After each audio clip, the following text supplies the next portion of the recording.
The Wrath of the Nine Tails. A monstrous fox with 9 enormous tails thrashed violently, each swing of its appendages reducing the battlefield to ruins. Trees were uprooted, boulders shattered, and the very earth trembled under its unrestrained fury. Boom! Damn it! Fukashi cursed as he barely evaded a devastating tail strike, the sheer force of the impact sending shockwaves through the ground. Sweat dripped from his brow as exhaustion began to weigh on his body. Almighty push. Nagato, controlling the Tendo pain, thrust his hands forward. A tremendous repelling force erupted, colliding with the raging Kyuubi. Roar! The Nine Tails staggered back a few steps but recovered almost instantly, its menacing crimson eyes locking onto them before lunging forward once more. Nagato gritted his teeth. He had used too much chakra. The earlier Chibaku Tensei had drained him severely, leaving even his almighty push significantly weakened, barely enough to stall Kyuubi for a second. I should have brought the entire Akatsuki. Regret gnawed at him. If the others had been here, this battle would have been far easier. We should retreat, Conan urged, sensing Nagato's deteriorating condition. His body was growing frilier by the second, his skeletal frame showing the price of maintaining such immense power. No, Nagato countered firmly. We won't get another chance like this. His voice carried a steely resolve. This was the best opportunity they had to capture the Nine Tails. Retreating now would mean throwing away years of planning. But as Fukashi and Pain struggled to contain Kyuubi's rampage, a few meters away, amidst the debris and destruction, a fragile body lay motionless. Kushina Uzumaki. Her breathing was faint, her heartbeat barely audible, her body too weak to contain the beast's chakra any longer. The arrival of hope. Whoosh! A gust of wind swept through the battlefield as 3 figures suddenly materialized beside Kushina's unconscious form. Kushina! Mom! Minato and Naruto cried out in unison, their voices filled with desperation as they knelt beside her. Minato immediately placed his fingers on her pulse, his expression growing grim. It's not good, Kazuki-kun, he said, looking up at the third figure beside him. She's too weak to contain Kyuubi any longer. His eyes flickered with a sliver of hope as he turned to Kazuki. Do you have a way to save her? Naruto, eyes brimming with tears, turned to Kazuki as well. Mister, please save my mother. Kazuki's gaze softened. He placed a reassuring hand on Naruto's head, ruffling his hair gently. Worry not, kid. As long as I'm here, nothing will happen to her. Minato's breath hitched as Kazuki leaned in, whispering something to him. The Hokage's eyes widened slightly, then filled with renewed determination. Naruto, Minato said, turning to his son, there's a way to save your mother, but I need your approval. Naruto didn't hesitate. I'll do anything to save her, Dad. Minato's heart swelled with pride. His son, so young yet so brave. Kazuki stood up, his expression turning serious. Then wait here, Minato-san. I'll be back in a minute. Without another word, he strode toward the raging Kyuubi. The shadow approaches. Pain and Fukashi stood side by side, warily watching the chaos unfold. What do we do now? Pain asked, his usually calm demeanor showing hints of unease. We capture the Kyuubi. No matter what, Fukashi replied, determination hardening his voice. This is our best chance. But then, their expressions shifted instantly. A sudden pressure filled the air. A chakra, immense, nearly equal to Kyuubi's own, was approaching. Even the Nine Tails stopped mid-attack, turning toward the source of the overwhelming presence. The 2 Akatsuki members turned as well. A lone figure emerged from the shadows, walking toward them with deliberate steps. His crimson hair gleamed under the moonlight, his black haori billowing behind him. He carried a massive black and white sword over his shoulder, his golden eyes piercing through the battlefield with an intensity that made even seasoned warriors pause. Pain's breath hitched as recognition dawned upon him. Shanks! Fukashi narrowed his eyes, trying to place the familiar face. Then, realization struck. No! Before they could react. Whoosh! A blur of motion. Puff. Pain's vision blurred as he barely registered a figure appearing before him. His body couldn't keep up with what his eyes had seen. A moment later, Tendo Pain was cleaved in two. His body fell to the ground in halves, blood pooling around him. Fakashi's heart pounded. His instincts screamed at him to move. But another strike was already coming. Puff! Fakashi barely had time to register the flash of a blade before he, too, was bisected at the waist.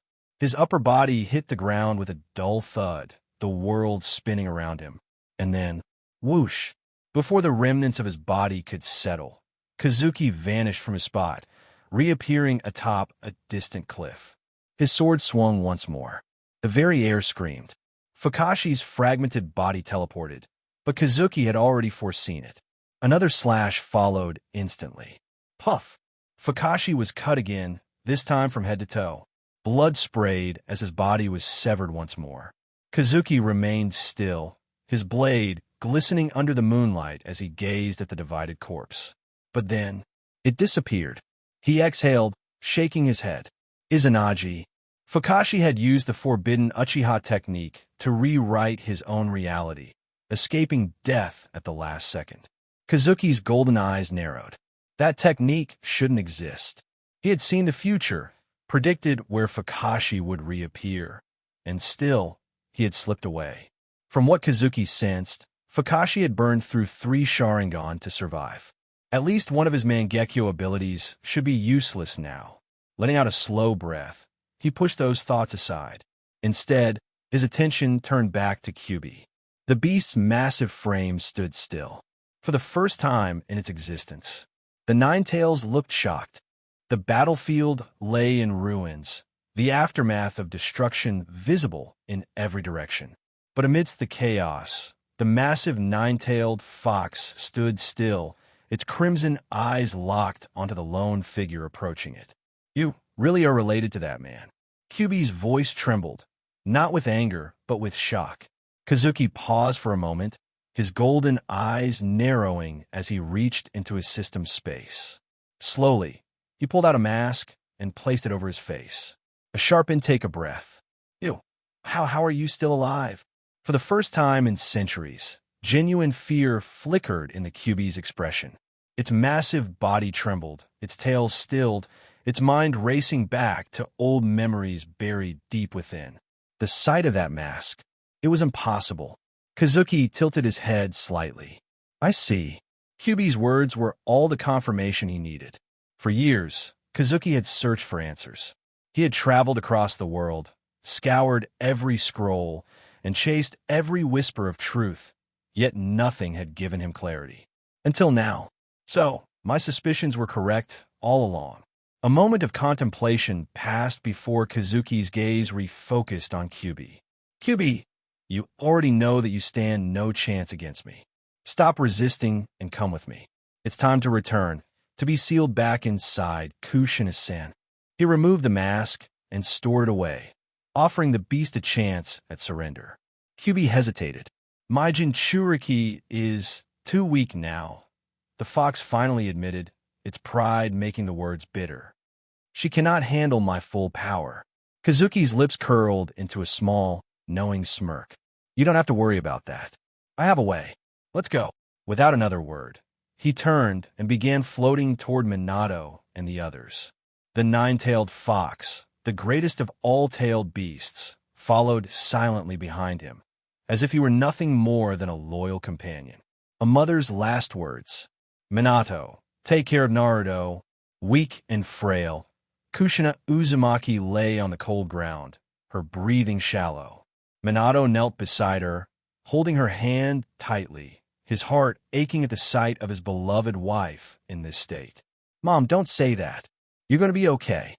Naruto, eyes brimming with tears, clung to her arm, his small fingers trembling as he tried to reassure her, or perhaps himself. Kushina, don't give up, Minato urged. We have a way to save you. Kushina blinked weakly, confusion settling in her tired eyes. Away. Boom. The earth trembled. Both Minato and Naruto turned to see Kazuki approaching, the once rampaging Kyubi now docilely walking behind him. Incredible. Even though he had expected this, Minato couldn't help but be awed. Kazuki had tamed the strongest-tailed beast as if it were nothing. Kazuki-kun, have you dealt with the enemy? Minato asked. Kazuki didn't answer. His focus remained on what was most important. Minato-san, prepare to seal Kyuubi. We don't have much time. Minato's eyes hardened with determination. Right? Naruto quickly laid beside his mother, gripping her hand tightly. Kazuki turned toward Kyuubi, his expression calm yet commanding. Kyuubi, stay still. This won't hurt much. The beast hesitated. Its instinct screamed danger, but it could not move. A powerful, suffocating aura had locked it in place. Kazuki raised his sword. A single, swift slash. Gitsuga Tensho. A wave of crimson energy slashed through the air, striking Kyuubi directly. A deep roar echoed, not in pain, but in shock. The massive beast began to shrink, its colossal frame dissolving into pure chakra essence until it vanished completely. Left behind, floating in the air, were two enormous, glowing blue orbs, Kyuubi's yin and yang chakra. Minato's eyes widened. This, even though he had expected Kazuki to do something extraordinary, witnessing this level of chakra manipulation firsthand left him stunned. He actually separated the Kyuubi's chakra into two separate souls. Kushina's body is ready, Kazuki stated, bringing Minato out of his thoughts. Minato quickly removed the fabric covering Kushina's stomach, revealing the intricate sealing formula. Black markings spiraled across her abdomen, pulsating faintly. Kazuki couldn't do it. Kazuki lifted a single hand. One of the floating blue souls surged forward, straight into Kushina's body. Kushina groaned as the chakra merged into her body arching in pain. Minato placed his hands over the seal, reinforcing it, strengthening it. Finally, it was done. Minato stepped back, his face breaking into a relieved smile. Kushina, she's stable now. Naruto, still lying beside her, looked up. Mom. Her breathing was steady. Her face was peaceful. She had fallen asleep from exhaustion, but she would wake up. She's just tired. Naruto, Minato reassured him, placing a hand on his son's head. She'll wake up soon. Naruto's face lit up with joy, and he immediately turned to the red-haired man who had made it possible. Thank you, mister. The gratitude in his voice was raw and sincere. Minato stood and faced Kazuki, his expression filled with deep respect. Kazuki-kun, once again, you've saved us all. Had it not been for him, the village would have been lost. The reanimated shinobi would have wiped them out, and Kyuubi would have remained a rampaging force of destruction. Kushina would have died. You and Kushina-san are like family to me, Kazuki replied with a rare, genuine smile. How could I ever let anything happen to her? Minato's breath hitched. For so long, he had feared that Kazuki, after everything Konoha had done to him, would hate the village, that he would never forgive them. But seeing him now, Minato laughed. A true, heartful laugh as a weight lifted from his heart. You really haven't changed at all, Kazuki-kun. The past had not destroyed him. Minato nodded firmly. We're not done yet. Let's finish this. Together, they turned their attention to the remaining half of Kyuubi's chakra. It was time to seal it within Naruto. Hey everyone, Quantum Audiobook here. Sorry for interrupting, but if you're enjoying this content, please consider subscribing to the channel. Also, feel free to share your thoughts on this novel in the comments, and don't forget to like the video. Phew, it's done. Minato made a final seal as the black markings on the stomach of Naruto spun and then disappeared. Dad, is that big fox sealed in me?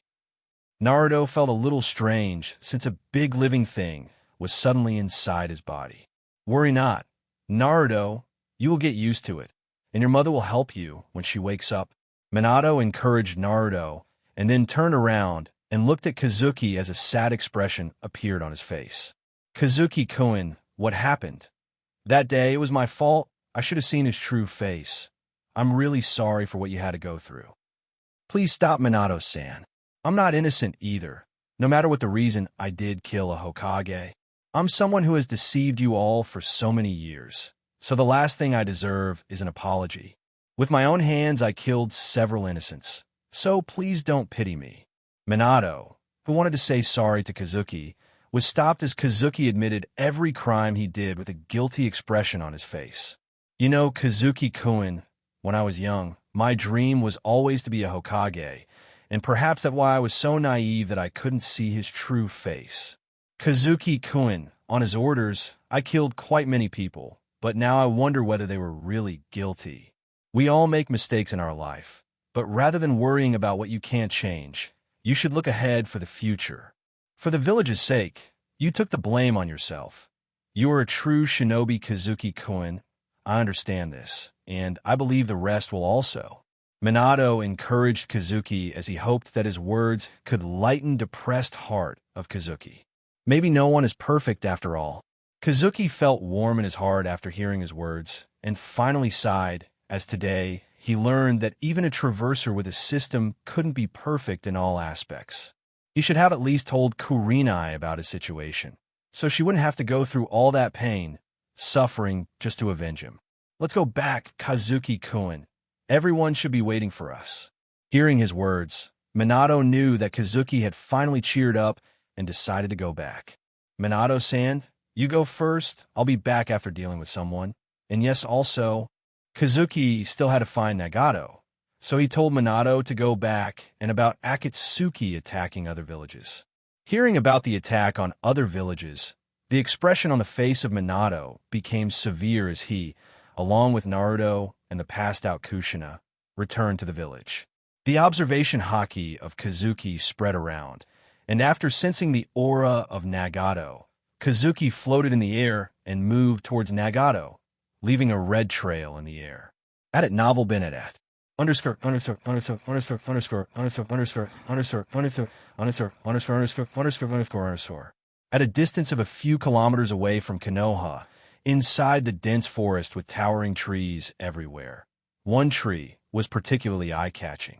There was an entrance at the bottom of the tree, and inside it was a skinny man with red hair and a beautiful woman with purple hair. The red-haired man had black rods embedded in his back, as he had an indifferent expression on his face, which changed suddenly. Phew! Nagato suddenly coughed a mouthful of blood as his godly eyes showed a trace of fear for the first time. What happened, Nagato?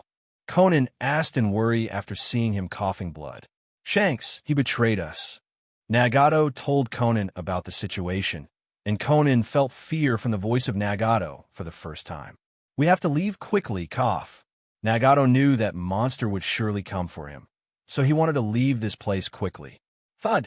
Conan quickly got to work, but both of them suddenly heard a voice and saw Fukashi appearing there suddenly. Even you were defeated, Madara.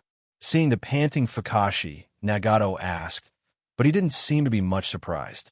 Even he, a god, couldn't do much against Shanks, let alone Madara. Quickly, we have to leave before he finds us. Fukashi's tone seemed impatient as he quickly arrived beside Nagato. Nagato and Conan weren't wary of Fukashi, since the situation made them unable to think deep. Fukashi, who arrived beside Nagato, suddenly attacked him, and Nagato screamed in pain. You bastard! Conan roared towards Fukashi as she attacked him with her paper style. I would love to fight you, but I don't have time now. Fukashi wasn't afraid of her attack, and after saying his last words, he disappeared. Nagato! Conan quickly checked his health, but cried in despair when she saw his empty sockets. Boom! At this moment, the tree was ripped open, and a figure with red hair and donned in black haori appeared in front of Conan and the blind Nagato. Shanks! Conan roared in anger after seeing the betrayer. Shanks! The present situation caused Conan to lose her calm as she roared in anger after seeing the betrayer. Why? Why? All I wanted to do was to correct this war-sickened world. Why do you all stop me? Nagato, with empty sockets, wailed in despair as nothing ever worked out the way he wanted. First Yahiko, he lost him because of believing in Hanzo, and when he wanted to change everything, he was again betrayed.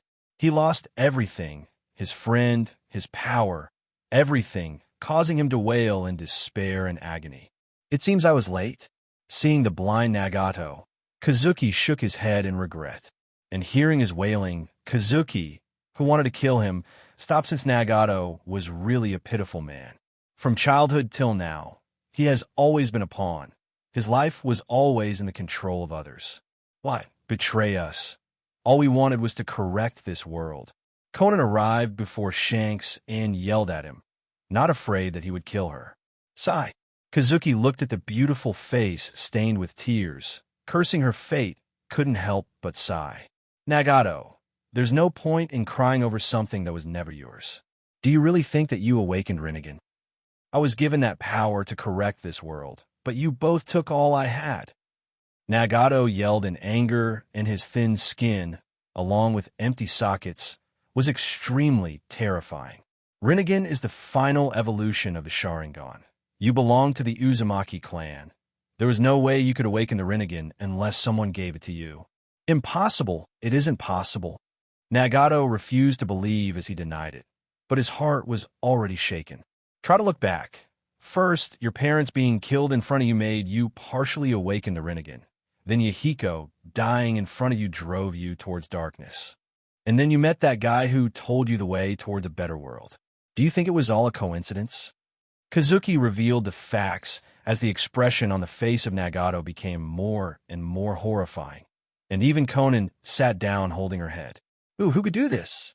Finally, after being quiet for a moment, Nagato asked back, his voice full of resentment. Madara. Kazuki spoke the name of the big boss behind the scenes. That masked guy? But if he just wanted to take it back, why would he give it to me in the first place?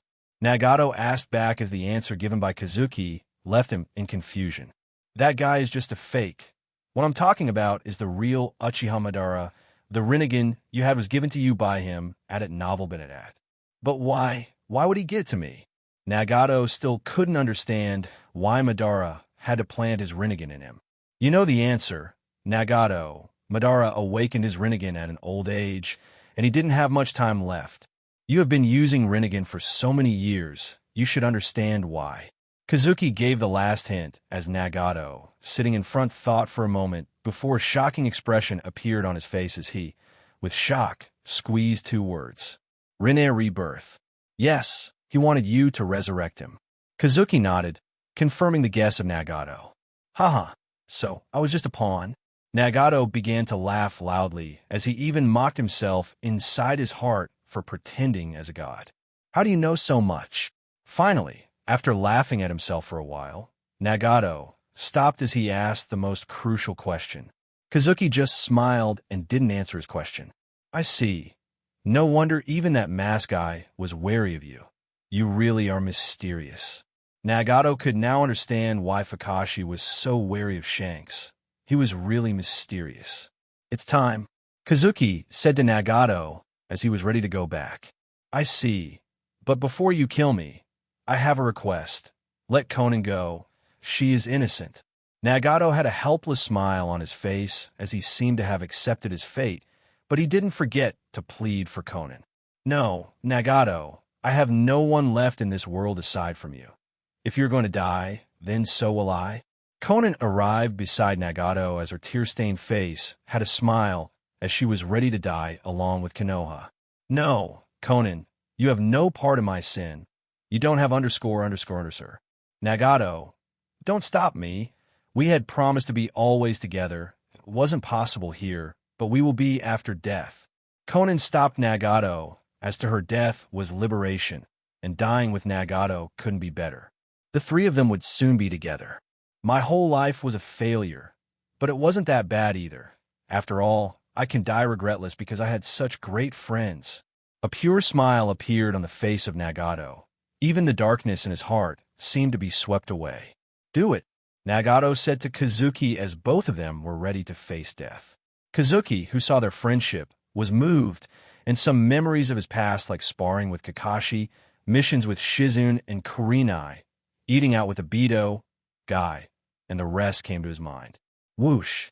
Shaking his head, Kazuki disappeared from his place and appeared behind them. Thud! A chop fell on both of the necks of Nagato and Conan. and they passed out. It isn't time to die yet. Live and find a beautiful future. Kazuki put both Konan and Nagato on his shoulder and floated towards Konoha. At the hospital, bring the injured, hurry up. Numerous bodies were lying everywhere in the hall, and Kurenai stood at the center, guiding the medical unit. Whoosh! Minato, along with Naruto and the passed-out Kushina, at this time, appeared in the hospital. I leave her in your care, Kurenai-san. Don't worry, Lord Hokage. I'll look after her. Kurenai took the weak Kushina from Minato, and after assuring him, she quickly left with her for treatment.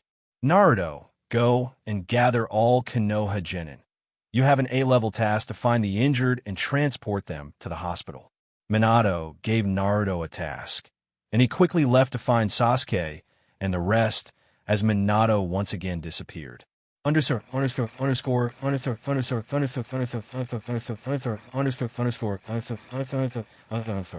Hokage office. Despite the fierce fight, the Hokage building was somehow safe and sound. All the Kage, Jiraiya, Kakashi, and Tsunade were present in the Hokage office.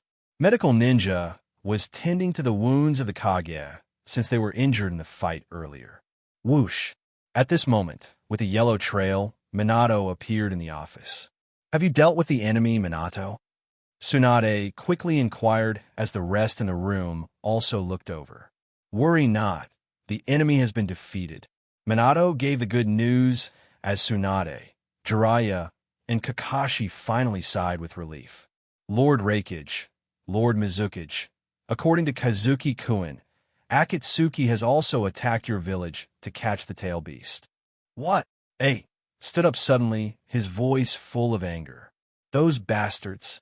Terumi was also angry. Her village had finally started to see peace, and now this attack has destroyed her efforts. Immediately left with Darui, and Terumi also took excuse and left with Ao. Anoki and Raza also said goodbye since they wanted to go back and check the situation of their village. How's Kushina?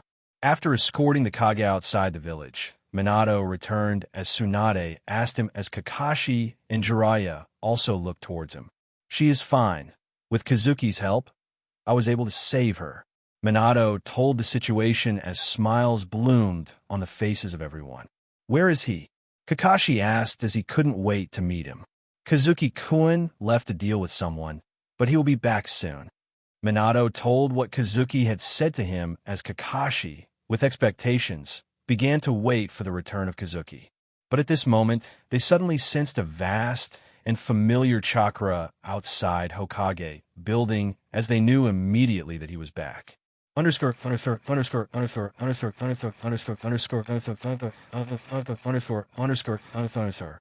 sky above Konoha, Kazuki held the passed-out Nagato, and Konan floated in the air looking at the village, nearly half destroyed.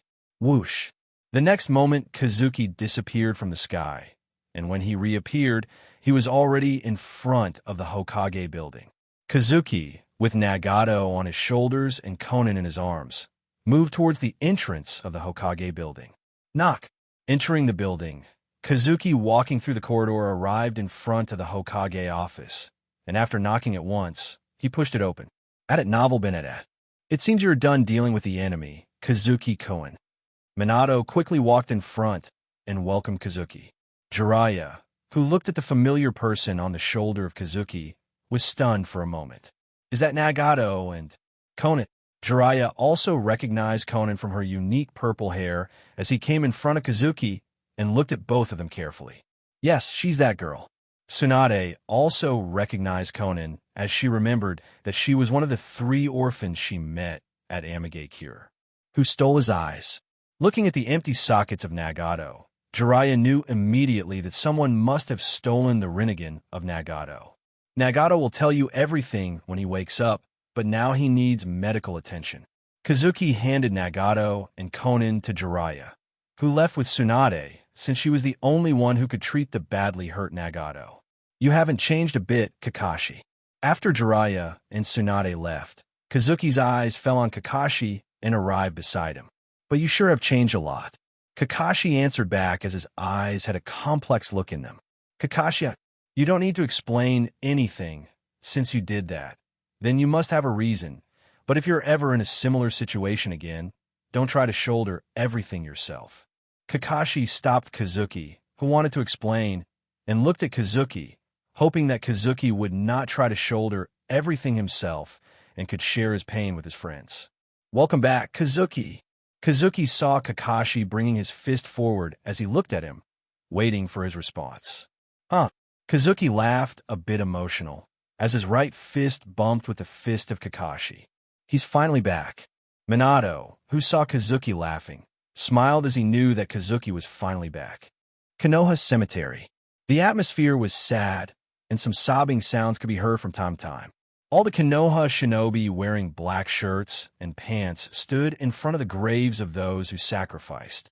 Kazuki put a white flower on the grave of a Konoha shinobi, but his gaze suddenly fell on a monument. Kazuki stood up and arrived near it. Squatting down, he picked the flower placed on it. I used to come here every day. A voice fell in Kazuki's ears, and he saw beside him was Kurenai looking at his monument. It's worth keeping. Kazuki put the flower in his system space and smiled while looking at her. Had it novel been at Kazuki looked back, saw a woman he couldn't be more familiar with standing behind, looking at him, eyes full of tears. Behind her were Kakashi, Guy, Obito, Rin, and all of his close friends. Where's Asuma? Kazuki stood up and wanted to go towards her, but the figure fell on his arm, tears staining his black clothes. It's all right, I'm back. Kazuki lightly tapped the back of Shizune, who, after sobbing for a while, finally let him go. Thank God you're alive. Shizune wiped her tears and said to Kazuki, who felt warm in his heart hearing her words. Welcome back, Kazuki. Kazuki saw Obito arriving before him and lightly tapped his chest with his fist. Kazuki smiled when he saw Rin standing close to Obito. It seemed Obito had completed one of his wishes. Perhaps guessing why, he smiled. Obito was a bit embarrassed and, scratching his back head, looked around. Guy was a lot reserved in welcoming Kazuki since it was a cemetery, and the atmosphere wasn't good enough for his usual style. After leaving the cemetery, everyone strode towards the Hokage building since Minato would announce something important. At the roof of the Hokage building, Minato donned and Hokage Haori arrived in front of everyone. Today, we lost many of our loved ones, and it could have been worse if it wasn't for him. Our village once again was able to survive this disaster with the help of Konoha hero, Kazuki Shiro. What? Kazuki-sama. As soon as Minato announced the name Kazuki, every Jonin and some old Chunin who knew about him was surprised. Kazuki arrived in front of everyone, as even if his hair was different, the Jonin who fought wars beside him still recognized him, as they all shouted his name in surprise. All of these years, he was lurking beside the enemy to protect the village. It was because of him that Konoha could defeat the enemy. Long live Kazuki-sama. Long live Kazuki-sama. After so many years, Kazuki once again heard the same slogan as a smile appeared on his face. Sensei is really popular.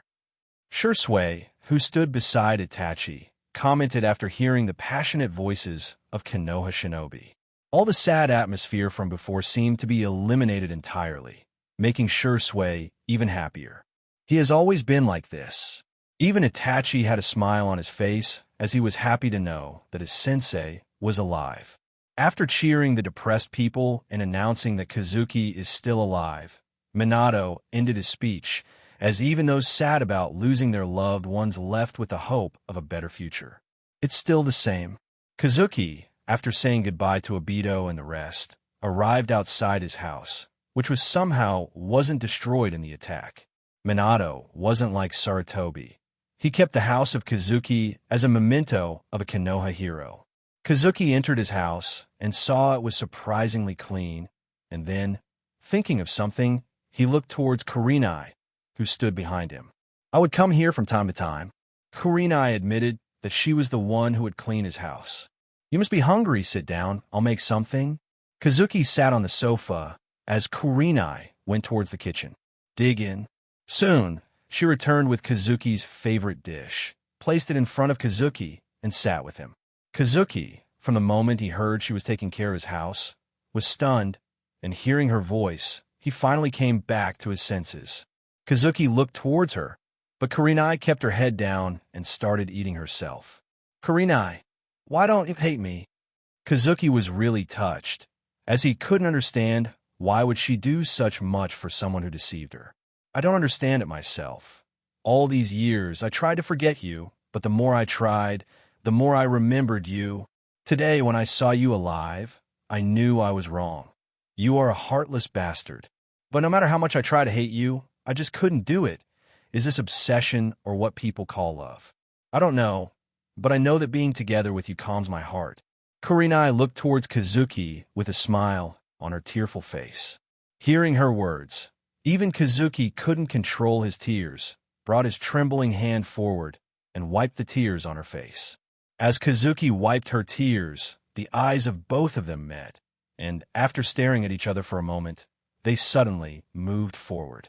Kurenai fiercely hugged the neck of Kazuki, who, holding her with one hand, stood up and went towards his room. Tonight, melodious sounds spread throughout the room, and Kazuki missed his other arm after so many years for the first time. Konoha. The sun's golden rays passed through the curtains, fell on the bed, on which two figures holding each other were asleep. Due to the sudden light that fell on him, Kazuki's eyelids trembled as he opened his eyes the next moment. Kazuki sat up, and after staring blankly at the ceiling for a while, he stood up and went to take a shower. After washing, Kazuki took out a dark purple kimono and wore it quickly.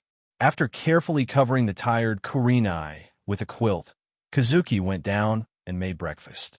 After making breakfast, Kazuki took it back to his room and saw that Kurenai was already awake and was wearing her clothes. "Are you fine?" Seeing her standing, Kazuki asked in worry since they were really wild last time. "Don't underestimate me. I'm one of the strongest medical ninja." Kurenai quickly combed her hair and sat on the bed as Kazuki also sat down beside her as they started to eat their breakfast. "What are you going to do now?" While eating, Kurenai asked Kazuki curiously about his future plan. "There's a place that I need to go. Maximum, I will leave after 3 months." After Kyubi's words confirmed his guess, Kazuki wanted to go to that place, but before that, he wanted to see whether Akatsuki would reappear. He would destroy them immediately if they did, but he wasn't expecting much since he knew Fukashi wouldn't reveal himself quickly after seeing his strength. He would wait for the best time and then strike again. Kazuki actually wanted to inform Minato about the Akatsuki, but now that Nagato was caught, he didn't need to. Minato was busy managing the reconstruction of the village. A lot of the area of the village was damaged during the attack. Nagato was now in the interrogation department, and Kazuki knew that the darkness in the heart of Nagato was eliminated at that last moment. Nagato would definitely reveal everything he knows about the Akatsuki. With his status as a student of Jiraiya, he might be released after being locked for a few years, and it might be the same for Konan. Kurenai, who heard about him leaving soon, was sad for a moment, but finally accepted it as she knew that Kazuki was doing all of this for their peaceful future. She has seen what Akatsuki can do, and if it wasn't for Kazuki, Konoha would have been destroyed for sure. "Take care," Kurenai said as she stood up and wanted to leave for the hospital. Too many people were wounded in the attack, so it was her responsibility to treat them as one of the best medical ninja. Wait a minute, but before she could go, Kazuki suddenly stopped her. In the confused eyes of Kurenai, Kazuki took out a shining golden ring with beautiful patterns molded on it. Seeing the ring, Kurenai was stunned, but her eyes became a little wet the next moment. "Bring your hand forward." Kurenai brought her right hand in front of Kazuki, who gently put the ring in her ring finger. After putting the ring on her finger, Kazuki looked up, but his face became tense when he saw tears in her eyes. "What happened?" Kazuki stood up and asked what happened, but stopped suddenly as his lips were blocked and his neck was hugged tightly. "Finally, you idiot!"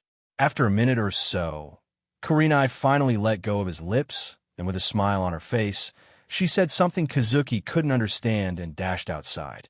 Kazuki behind was left stunned, and after thinking for a while, he finally understood everything. He just wanted to give her a ring made of pure gold, but it seems she took it as a proposal ring. But Kazuki wasn't a fool to clear this misunderstanding, as he knew he would be killed by Kurenai for sure if he told her his original intentions.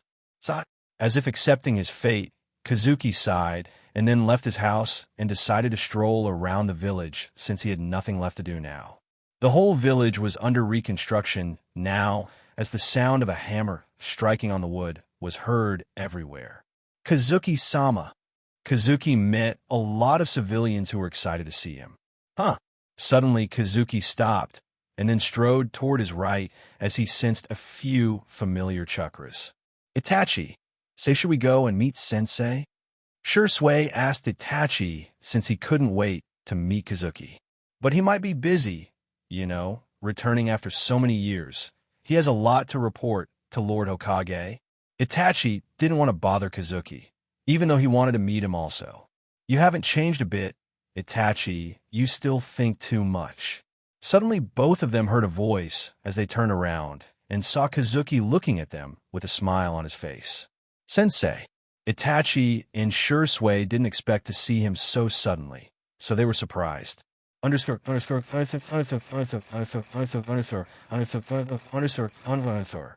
seems that the hatred inside Uchiha has finally been removed. Kazuki, along with Shursui and Itachi on his left and right, walked through the streets of Konoha. Shursui told him about what had happened these years. Sensei, most of the clan members, hated Danzo. Their anger had quelled a lot with his death. Though some rebels were left, Itachi and I dealt with them secretly. Shursui mentally had grown a lot during these years, and he knew rather than depending on others, he had to take actions himself to correct the Uchiha. In the original, due to being naive, he told Danzo and Sarutobi about Kotoeme Tsukumi, but now he could see who was worthy of his trust. Shursui, has your eyesight gotten weak? Kazuki suddenly remembered that Shursui had awakened Mangekyo quite a lot earlier, so he wanted to know about it. How do you know Sensei? Shursui was surprised at how Kazuki knew about it. Lately, his eyesight is getting weaker, and even using the basic Sharingan, his eyes hurt. Kazuki quickly told him about the side effects of using Mangekyo Sharingan, which he told him he learned from the guy who calls himself Madara. Sensei, cough, cough. Itachi, who also heard his words, wanted to tell Kazuki that he had Mangekyo too, but suddenly he coughed fiercely, and blood also leaked out from his mouth. Itachi, seeing him coughing blood, Shursui cried in horror as he quickly went forward to check him. I'm all right. Itachi waved his hands, explaining he was fine as he wiped the blood from his mouth. You are ill, Itachi. Itachi, who wanted to hide, was busted by Kazuki, who knew from the original that Itachi had a disease. Why didn't you tell me, Itachi? Had it novel been at? Shursui was angry as he knew Itachi must have hidden it from everyone. Though he knew Itachi didn't want to worry everyone, his friend being ill and being kept in the dark made him angry. Don't worry, I have a way to solve both of your problems. At this time, Kazuki spoke as he assured them both. Kazuki looked around, and after confirming that Kurenai wasn't near, with a single thought, in the unbelievable eyes of Shursui and Itachi, 2 shining rings appeared in his hand. This thing can heal us. Looking at the golden ring that Kazuki handed them, Shursui and Itachi asked curiously. It has far better uses. Healing is just one of them. You will discover it gradually. Even a tiny speck of pure gold was enough to turn anyone into an immortal. The golden rings only had slight pure gold imbued in them. He had enough to share it with his close ones, as he didn't want himself to be the only one to be left alive. But he didn't plan to tell anyone about its actual function. Yet, they would gradually discover it, and he wasn't afraid that it would be stolen. It was a product of the system. Even if it was thousands of miles away from him, he could take it back with a single thought. Just yesterday, he also took back his fake corpse, which was stolen, leaving his special glasses guy bewildered. Hearing his words, Shursui and Itachi quickly wore the ring, and immediately they felt a cool sensation in his body. Shursui was shocked as he subconsciously opened his eyes to Sharingan, and soon a pinpointed will pattern appeared in his eyes. But unlike before, his eyes didn't hurt a bit, and he could also feel strong vitality injected into his eyes. The pattern in the eyes of Shursui changed slightly before it stopped. And just like Shursui, Itachi was also going through the same process. Itachi felt the cool sensation in his whole body and around his chest. The pain he would feel from time to time disappeared. He opened his eyes subconsciously, and a pattern different from the basic Sharingan appeared. It also spun for a moment before the pattern in his eyes changed slightly. Kazuki, who saw the pattern in the eyes of Itachi, was surprised as he didn't expect him to open Mangekyo also. In the original, witnessing the death of Shursui was the reason for the evolution of his Sharingan. But he still would get Mangekyo. This was something that Kazuki had never expected. Itachi, your Mangekyo? Kazuki was curious as to what was the reason behind his evolution. Sensei, it was when I learned how you were betrayed. After hesitating for a while, Itachi finally told the truth to Kazuki. Kazuki was in shock as he never expected him to have such a place in the heart of Itachi. Actually, Kazuki constantly belittled himself. In the corner of his mind, he always thought that he was an outsider. But whether it was Kurenai, Kakashi, Itachi, and everyone else, to them, he was someone they looked up to and cared deeply for him. Sorry, Itachi, you had to go through that painful experience because of me. Kazuki knew how strong a stimulus was required to open Mangekyo. Itachi must have really felt some pain because of his death. It's not your fault, Sensei. You had no choice. Rather than justifying yourself, you took the blame and protected the village from the shadows. This sounds familiar. You even accepted the stain of a rogue for the sake of the village and infiltrated the enemy. My pain is nothing compared to what you have to bear. Sigh. Had it novel been at. Kazuki sighed as he was happy that he was given a chance to come to this world. Not only did he met someone who, no matter what happened, didn't give up on him and forgave him like nothing had happened, but he also had comrades who had such blind trust in him. Let's go. I want to see how much you've improved. Kazuki brought his hand forward and ruffled the head of Itachi like he used to when he was a kid and strode towards the third training ground of Konoha. Itachi was a bit embarrassed being treated as a kid, while Shursui on the side laughed as his eyes had some nostalgia in them. These are the days that he missed, days of training with Kazuki without any worry. We also want to see how much we've improved. Hearing his words, Shursui responded with some expectations in his eyes, and Itachi also had the same look. Kazuki had told them about the next stage of Mangekyo, so feeling the improvement of eye power, they wanted to confirm it. Shursui and Itachi quickly followed Kazuki towards the third training ground. While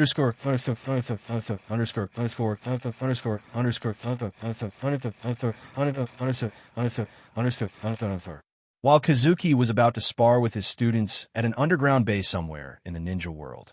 It seems you can only handle one eye. Looking at Fukashi with a Rinnegan in his right eye, Black Zetsu said with some disappointment, "This isn't enough." For the first time, Fukashi felt powerless as he knew even with the Rinnegan, he won't be able to defeat Kazuki. "Fukashi, you have to be strong. We haven't lost yet. As long as Madara is resurrected, we can deal with Kazuki." When he learned that Akagami Shanks was Kazuki, Black Zetsu was finally able to sigh in relief. Maybe only the name was the same. Even Madara wouldn't last long against him if it was that guy. Fukashi wanted to say that even Madara paled in front of Kazuki, but then remembering that as long as Madara can become the Jinchuriki of 10 tails, he could definitely beat him. Let's go from today.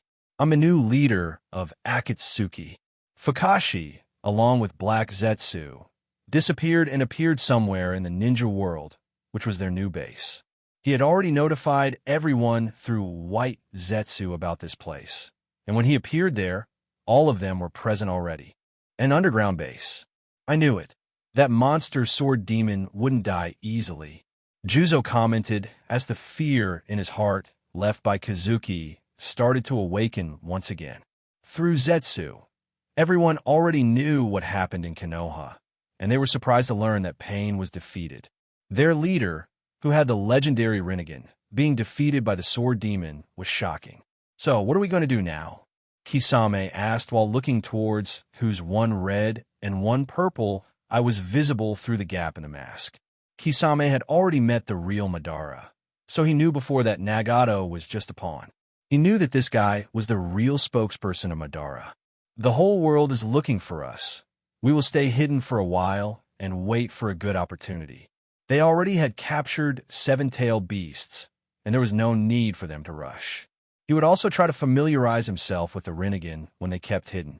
Also, many Zetsu were wasted during this attack, so their production also required a lot of time. Everyone present nodded, as they also knew that now every village had information about them. It was too late to leave Akatsuki, and only by staying together did they hope of survival. Otherwise, they would be hunted by the ninja of every village. Fukashi ended the meeting as he disappeared, and everyone else also disappeared, ready to keep a low profile for some time. Konoha,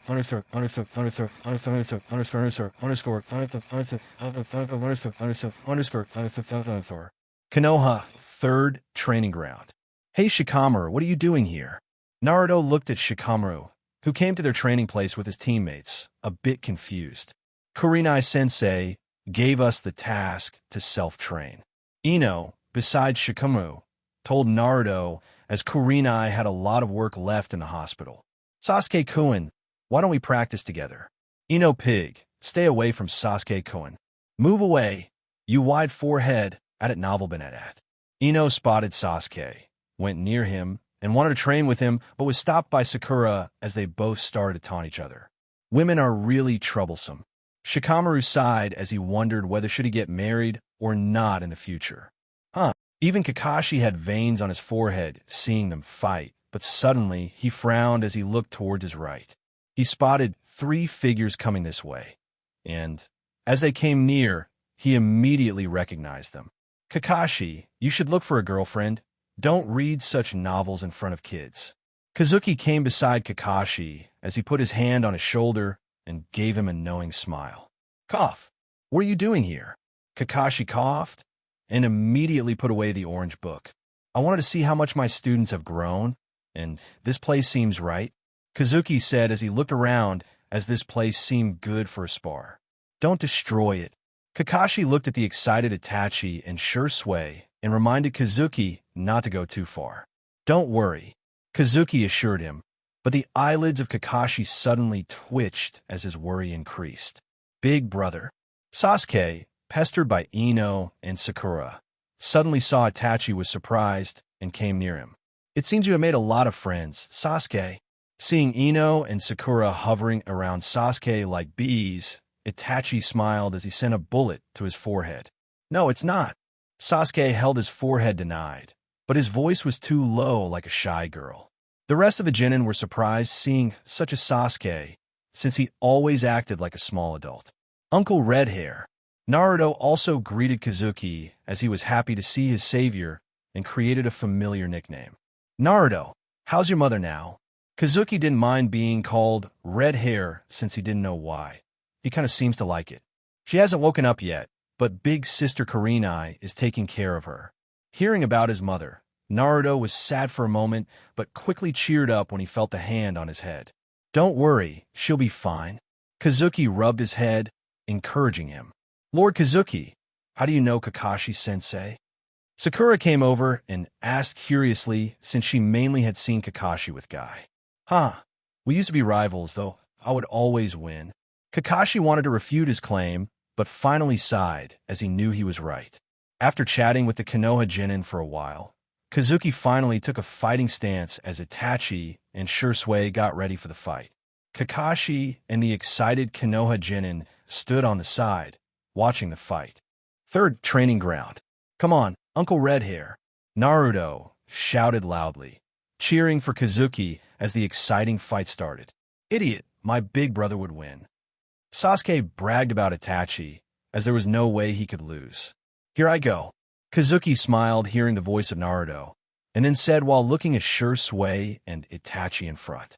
The expression on the face of Itachi and Shursui also became serious as their eyes turned red with 3 tomo spinning in them. Whoosh! Boom! Kazuki disappeared from his place, leaving the cracked ground underneath as he appeared in front of them, his sword slashing at them horizontally. Shursui and Itachi were prepared, as just when the sword was about to reach them, they flashed back, avoiding the attack, and their hands weren't idle. Fire style, fire dragon jutsu. Wind style, wind bullet jutsu. A fire dragon sprouted out from the mouth of Itachi as it roared towards Kazuki. Shursui didn't want to be left behind as fast wind bullets rushed towards Kazuki. Kazuki didn't back down as he kept moving forward, and with his sword, he quickly deflected the bullets, and the fire dragon suddenly seemed to be hit by something extinguishing. Kazuki appeared in front of them as 2 consecutive slashes drowned them. Poof! But they suddenly burst into smoke as Kazuki heard wind-cutting sound and saw 2 big Fuma shurikens with flames around it cutting towards him. Clang! Poof! Kazuki easily deflected the first one, but as his blade touched the other, it burst into smoke as Itachi appeared in front of him, and his eyes had a different pattern. Tsukuyami, at it novel been at. Kazuki suddenly found him bound as the world around him changed, and the sky turned red. Awen Sensei. Itachi appeared in front of Kazuki as his face had a victor smile on it.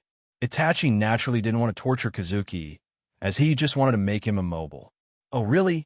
Kazuki didn't seem nervous being bound as he suddenly smiled, and Itachi suddenly had a bad premonition. Catch! A powerful red aura suddenly shot out from Kazuki, and cracks began to appear everywhere, and soon the world broke apart like a mirror. Shursui and the rest of them who saw Itachi Kazuki motionless for a while were stunned as Itachi suddenly sprouted out a mouthful of blood. Good jutsu, but sadly it won't work on me, Kazuki said while looking at Itachi, who stood up after wiping the blood from his mouth. As expected of you, sensei. Itachi wasn't much surprised as he knew there was no way defeating Kazuki could be this easy. Whoosh! Shursui appeared beside Itachi, and then both of them looked at each other and nodded. The eyes of both of them spun as immense chakra erupted from them, and around both of them, red and green chakra appeared. Both of them increased the output of the chakra. In the unbelievable eyes of Naruto and the other genin, soon 2 massive monsters tens of meters long appeared around Itachi and Shursui. Big Brother is so strong. Looking at the Susanoo, with a colossal gourd and a shield, Sasuke was shocked. The Susanoo of Shursui was also around the same height as Itachi, with 2 long swords in both hands. Feeling the power of Susanoo, both Itachi and Shursui were surprised. In the past, they could take their Susanoo to this level, but their eyes would bleed, and they won't be able to maintain Susanoo for much longer. But now, there was no sense of discomfort, and they could use Susanoo as long as their chakra didn't run out. So it's still not perfect, Susanoo. Kazuki was a bit disappointed as he had expected that with the help of pure gold, they might reach perfect Susanoo. But even so, their strength had increased a lot. Just maintaining this form of Susanoo without blindness was a massive boost for them.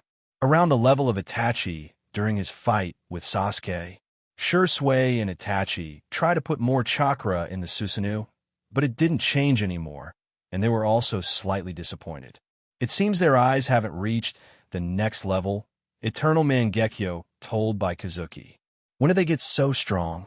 Kakashi was confused as he couldn't understand the reason behind the sudden increase in their strength. He has seen the Susanoo of Shursui before, but he could hardly use it for a minute before his eyes would bleed. But now Shursui seemed totally fine, and the same was for Itachi. Finally, Kakashi looked at Kazuki as he guessed that he may be the reason behind their sudden increase in strength. Be careful, sensei, Shursui reminded Kazuki as he swung one of his swords right towards Kazuki. Boom!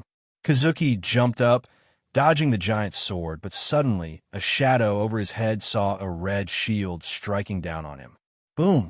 Kazuki brought his sword in front of him, blocking the attack, but he was shot down by the force of the shield. Flipping in the air, Kazuki safely landed on the ground, but a green sword once again came into his vision. This time, he didn't back down as his sword suddenly turned dark, and crackling red lightning flashed around it. The small sword collided with the giant sword, but the small sword cut right through it. What? Shursui was surprised and wanted to attack again, but Kazuki suddenly appeared before him, and the blade with red lightning crackling around fell on the Susanoo. Like paper being ripped apart, Susanoo made a similar sound as it was cut open and a blade was placed on the neck of Shursui. Third training ground. I give up. Shursui raised his hands in surrender after seeing the blade near his neck, but his eyes had an absolute shock in them. From the start, he knew that he wasn't the opponent of Kazuki, but he had at least hoped to give him a tough time. With the ring that Kazuki gave him, he could feel that his eyes were strengthened a lot, increasing his confidence. He knows how strong the defense of Susanoo is, but it being torn apart like paper was something he never had expected. Kazuki took the blade back as his gaze fell on Itachi, who seemed to be planning something. In the palms of Susanoo, 3 spinning tomo with orange aura around them appeared as Itachi controlling the Susanoo threw them towards Kazuki. Yasaka beads. Kazuki's expression remained the same after seeing the Yasaka beads, but he silently increased the output of Conqueror's haki coating his blade. The red crackling lightning around the blade of Kazuki increased as Kazuki rushed towards Itachi. Boom! Kazuki's blade quickly cut apart the huge Yasaka beads as massive air pressure was generated, and on the whole third training, ground cracks appeared everywhere. Itachi, stunned by the failure of Yasaka beads, couldn't bring his shield forward quickly to block the attack of Kazuki, who had appeared in front of him. Just like before, the Susanoo has easily ripped apart, and the blade was placed on the neck of Itachi. Sai, you're too strong, sensei. Itachi also raised his hands in surrender as he was totally helpless against Kazuki. Like Shursui, he had at least hoped to give him a tough time, but the reality was cruel. Itachi, you didn't use your full strength, and the same goes for you, Shursui. Kazuki knew that Itachi and Shursui hadn't used their most potent attacks on him, and he could understand why. Both of them would be afraid of hurting him unintentionally, as their trump cards were hazardous. Tatsaka Blade and Koto Umatsukami were naturally something they couldn't use in a spar. Wow, that was amazing, Uncle Redhair. At this time, Naruto ran over as he looked at Kazuki with admiration. Sasuke was sad to see Itachi lose, but when he heard Kazuki mentioning that Itachi didn't use his full strength, he cheered up once again. Sai, didn't I mention not to overdo it? Kakashi arrived beside Kazuki, and looking at the devastated training ground, he couldn't help but complain. Huh? Kazuki, Itachi, and Shursui laughed a bit, embarrassed as they forgot his warning due to that exciting fight. Forget it. Kakashi shook his head as he knew there was no point in talking to them, and he had to remake the training ground using Earth style himself. Kakashi quickly got to work as Kazuki, and the rest also helped him, and by the evening, with the help of ninjutsu, the training ground was remade. Okay, let's go eat ramen. It's my treat. Yes. After the hard work, Kazuki invited everyone to ramen as Naruto and the rest of the genin cheered. Everything seems to be back to the way it was. Even Kakashi had a smile under his mask after seeing the happy faces of everyone around. After so many years, Kakashi once again felt the same worry-free feeling. Kazuki took everyone to the Ichiraku Ramen, which had been rebuilt, and with some jokes from his previous life, he made the atmosphere even more cheerful. Don't you dare, but I want to drink the juice. Naruto, who wanted to drink soju, was stopped by Kakashi as he handed him a glass of juice, who made a funny, disappointed face. Huh, everyone around laughed, and even Kazuki remembered that years ago, he was stopped the same way by Shinku. See you again, Lord Kazuki. Goodbye, Sensei. After the festive dinner, everyone said goodbye to Kazuki and went home. Kazuki also quickly arrived and met Kurenai, who had returned from the hospital. Welcome back. Kurenai welcomed Kazuki like a newlywed wife who smiled as he liked this feeling. I had a novel been at. I don't know why, but I didn't feel tired at all the whole day. After the night activities, Kurenai lay beside Kazuki and told him about her today's experience. Maybe it's due to our night exercise. Kazuki joked back as he didn't plan to tell her the real reason. Eventually, she will find it one day, so he didn't want to spoil the fun. You and your dirty mind. Kurenai gave him a blank stare and then found a good spot for her head on his chest and asked curiously, "Say, Kazuki, if we have a child, what are we going to name it?" Kurenai was absolutely sure that it would happen sooner or later due to the intensity of their activities. "My child?" Thinking of being a father, a strange feeling appeared in the heart of Kazuki, but he kind of liked it. If it's a boy, then Kazuki Renji, and a girl, then Kazuki Rukia. Renji and Rukia sounds good. Kurenai liked these names, but she didn't know that far away in another dimension, two people suddenly sneezed. Kurenai kept muttering the names, and soon she fell asleep with a smile on her face. Kazuki caressed her hair gently, and soon his eyes also fell heavy, and two people holding each other fell asleep. Konoha Interrogation Department. In the basement, both Nagato and Konan sat leaning on the wall, totally motionless with ceiling tags placed on them in a cell. Nagato had a white cloth covering his eyes, since even if he was a criminal, he was given essential medication to preserve his life. The previous holder of Rinnegan was blind now, and even if he was the student of Jiraiya, new eyes weren't transplanted.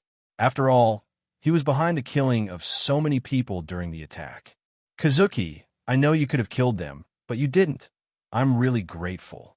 With a large scroll on his back and long white hair, Jiraiya stood in front of Kazuki as he thanked him for being merciful. "They deserved a chance, Lord Jiraiya." Looking at Nagato, Kazuki was a bit emotional, as even if he had changed the destiny of many people, saving Nagato was still not in his hands. He wasn't strong enough to face Madara at that time, but it wasn't too late, as Nagato could start a new life with Konan after being released. Beside Kazuki stood Minato and Ibiki. Minato had decided to lock both Nagato and Konan for 10 years, only because of their relationship with Jiraiya. After hearing the whole story from Nagato himself, Minato knew that Nagato was used and he was just a pawn, but couldn't change what he had done. Locking them for 10 years was already giving them a significant concession. Today they accompanied Jiraiya since he wanted to meet his students. This month, Kushina had also woken up and was happy to see Kazuki alive and thanked him for saving her life again. "Let's go." Whoosh.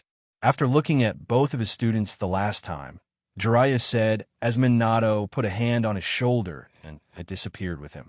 Kazuki also left the interrogation department and quickly returned home since he had promised Kurenai to take her shopping today. But finding the vacant house and no sign of Kurenai, Kazuki was confused and immediately covered the entire Konoha with his haki.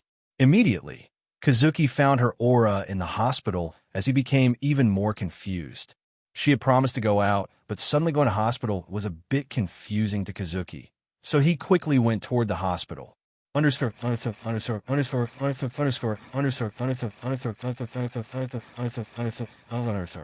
Konoha Hospital. "Sensei, is it really what I have guessed?" Kurenai looked at Tsunade for confirmation as her face had a nervous smile. From her tone, one could feel how nervous and excited she was. Beside her also stood Shizen, who also looked at Tsunade, waiting eagerly for her response. Seeing the nervous and expectant look in the eyes of Kurenai, Tsunade decided not to tease her anymore and told the truth. "Congratulations, you have a life in your stomach." "Yes." Hearing her confirmation, Kurenai jumped like a little girl and hugged Shizen beside in excitement. "Creek, seriously, you should—" "What?" At this moment, the room door was pushed open as Kazuki entered the room. When he wanted to ask why she was here, he stopped suddenly and was stunned seeing the so excited Kurenai. Hearing his voice, Kurenai let go of Shizen, and without saying a word, she rushed towards him and hugged him with all her might, face full of happiness. "Hey, what happened?" Seeing such an excited Kurenai, Kazuki couldn't help but ask, a bit confused. "Kazuki, we are about to become parents." Kurenai let go of Kazuki and looked at him with tears of joy in her eyes. "What?" Kazuki was stunned, and immediately he focused his observation haki entirely on Kurenai. "Haha, I'm going to be a father."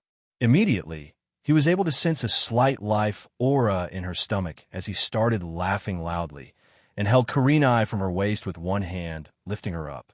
Seeing such an excited Kazuki, Kurenai became even more happier and hugged his neck with both of her hands and laughed along with him. "Sigh, I'm jealous." Seeing the happy couple, Tsunade was a bit emotional and envious.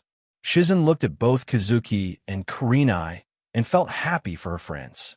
Kazuki was like a big brother, and Kurenai was like a sister who cared for her, so she naturally was happy. But in her heart, a worry rose for her future as she was 27 but still didn't have a boyfriend. She wondered whether she would stay single like Tsunade all life.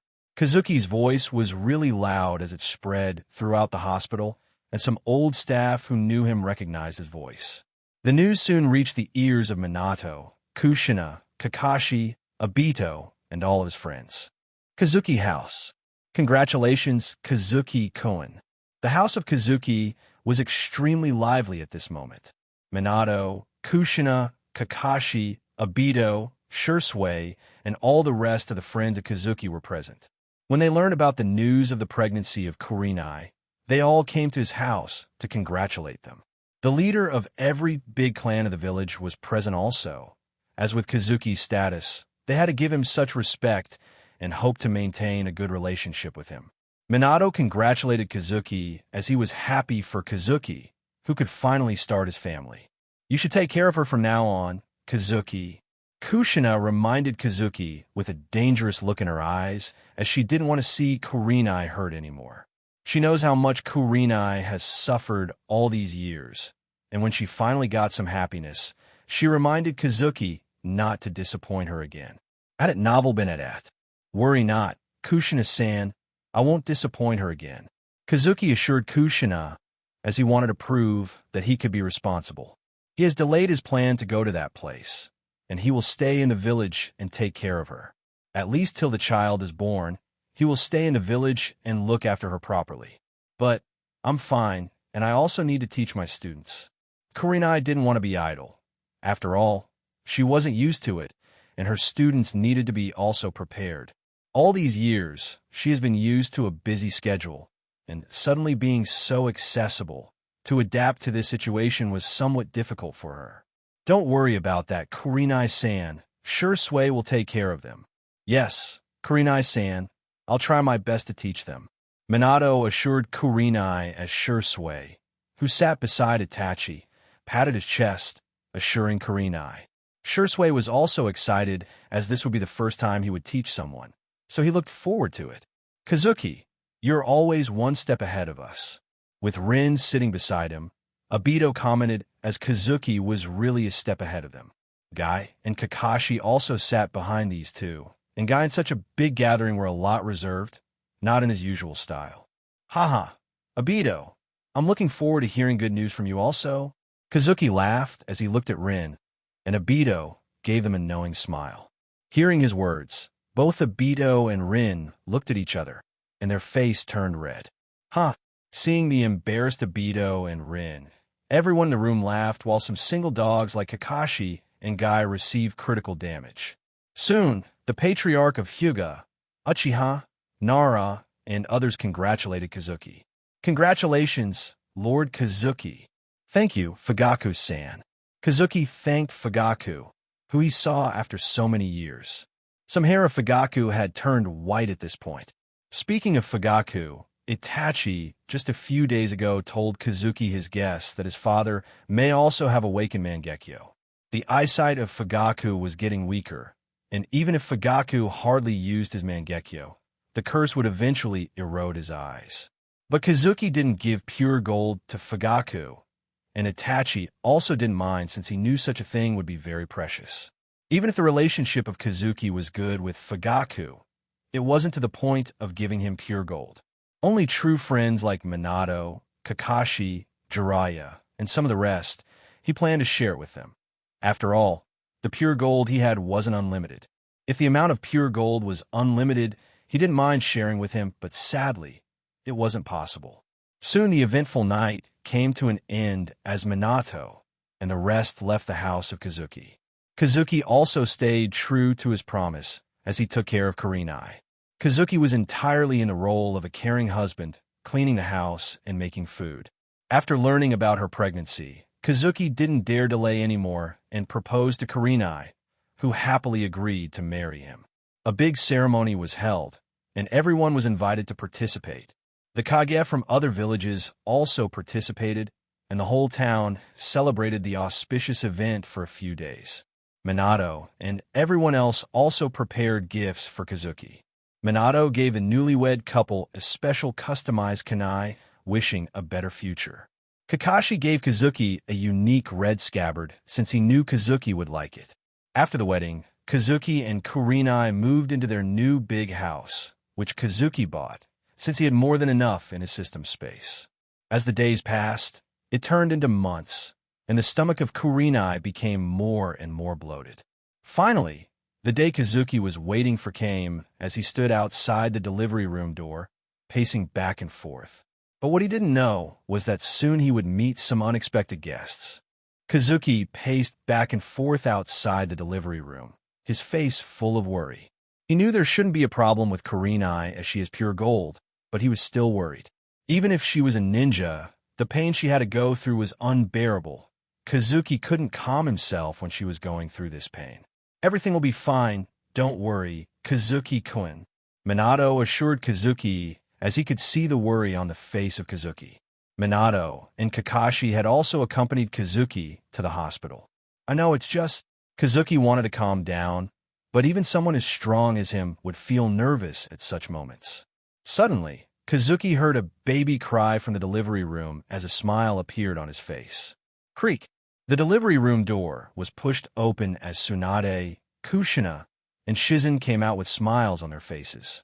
Congratulations, Kazuki. It's a healthy boy. Kushina happily told Kazuki the news of becoming a father as Kazuki, who heard her words, started to laugh loudly. Haha, I'm a father. Kazuki was over the moon after hearing about the birth of his son. Tsunade, Minato, and the rest also had smiles after seeing such an excited Kazuki. Kazuki quickly entered the delivery room and saw Kurenai leaning on the bed with a child in her embrace. Are you all right? Seeing the slightly pale face of Kurenai, Kazuki asked. I'm fine. Look, Kazuki, our son, he's so cute, added Novel Benedette. With a happy smile on her pale face, Kurenai brought their son in front of Kazuki. Kazuki quickly lifted his crying son in his embrace as he took a close look at him. Red hair, with a cute face, though his eyes were still closed. Just as Kazuki took his son in his embrace, the crying child suddenly stopped, and his little hands moved around, hitting the nose of Kazuki. Huh! Kazuki laughed, seeing the jerky movements of his son with an adoring look in his eyes. Congratulations, Kazuki-kun. At this moment, Minato, on the side with a sunny smile, congratulated Kazuki. Thank you, Minato-san. Kazuki thanked Minato as he put his son back in the embrace of Kurenai, who happily tickled her son's nose. Kazuki, who was in a good mood, suddenly frowned, and a solemn expression appeared on his face. What happened? Seeing the sudden expression change, Minato asked worriedly, and everyone present also looked at him curiously. I sensed some huge chakras above.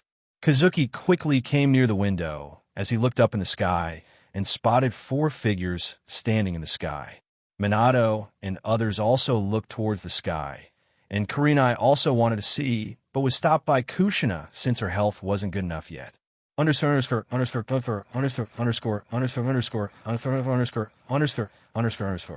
few seconds before, on the sky above Konoha, the fluffy clouds covered the blue sky, and sun rays created a lazy atmosphere.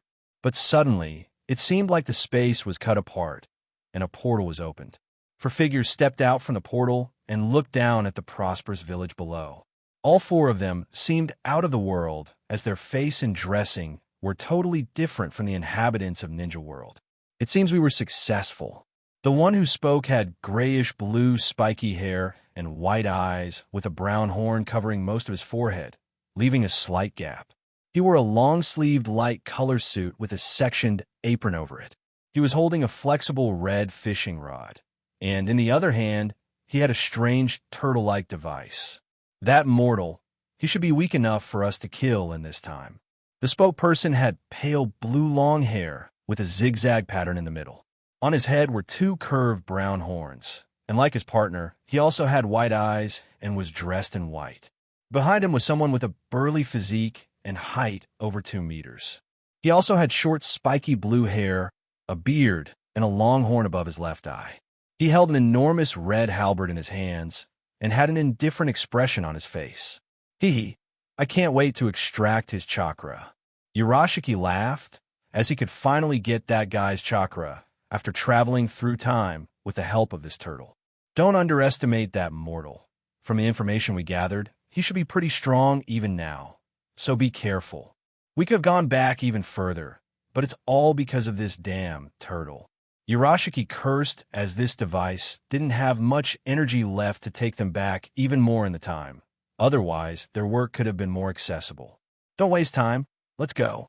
The person who spoke this time looked totally different from the other 3. He was pretty tall with long black hair reaching his back. He had a black diamond-shaped mark on his chin and a Roman numeral tattooed below his left eye. The area on his stomach was completely black. He was donned in a white robe with vertical black lines on the sleeves, coattails, and a crest on his back.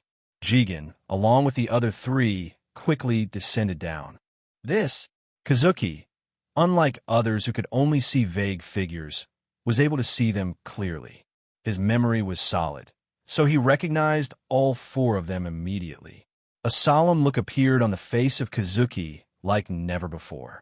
Who are they? Minato asked, a bit confused as he looked at the figures standing in the air. Minato-san, we don't have time. Please listen carefully. Kazuki suddenly said to Minato as his face had a serious expression on his face. What's the matter? Do you know them, Kazuki-kun? Seeing the expression on the face of Kazuki, the look on the face of Minato changed, and it was the same for the rest. Minato-san, this time the enemy is too strong. Quickly evacuate the civilians. I'll deal with the enemy. An expression of fear appeared on the face of everyone when they heard his words. They have seen how strong he is, and from his words the enemy seemed no less than him. No, let me help you. At this time, Karinai, lying on the bed, sputtered as she wanted to get up.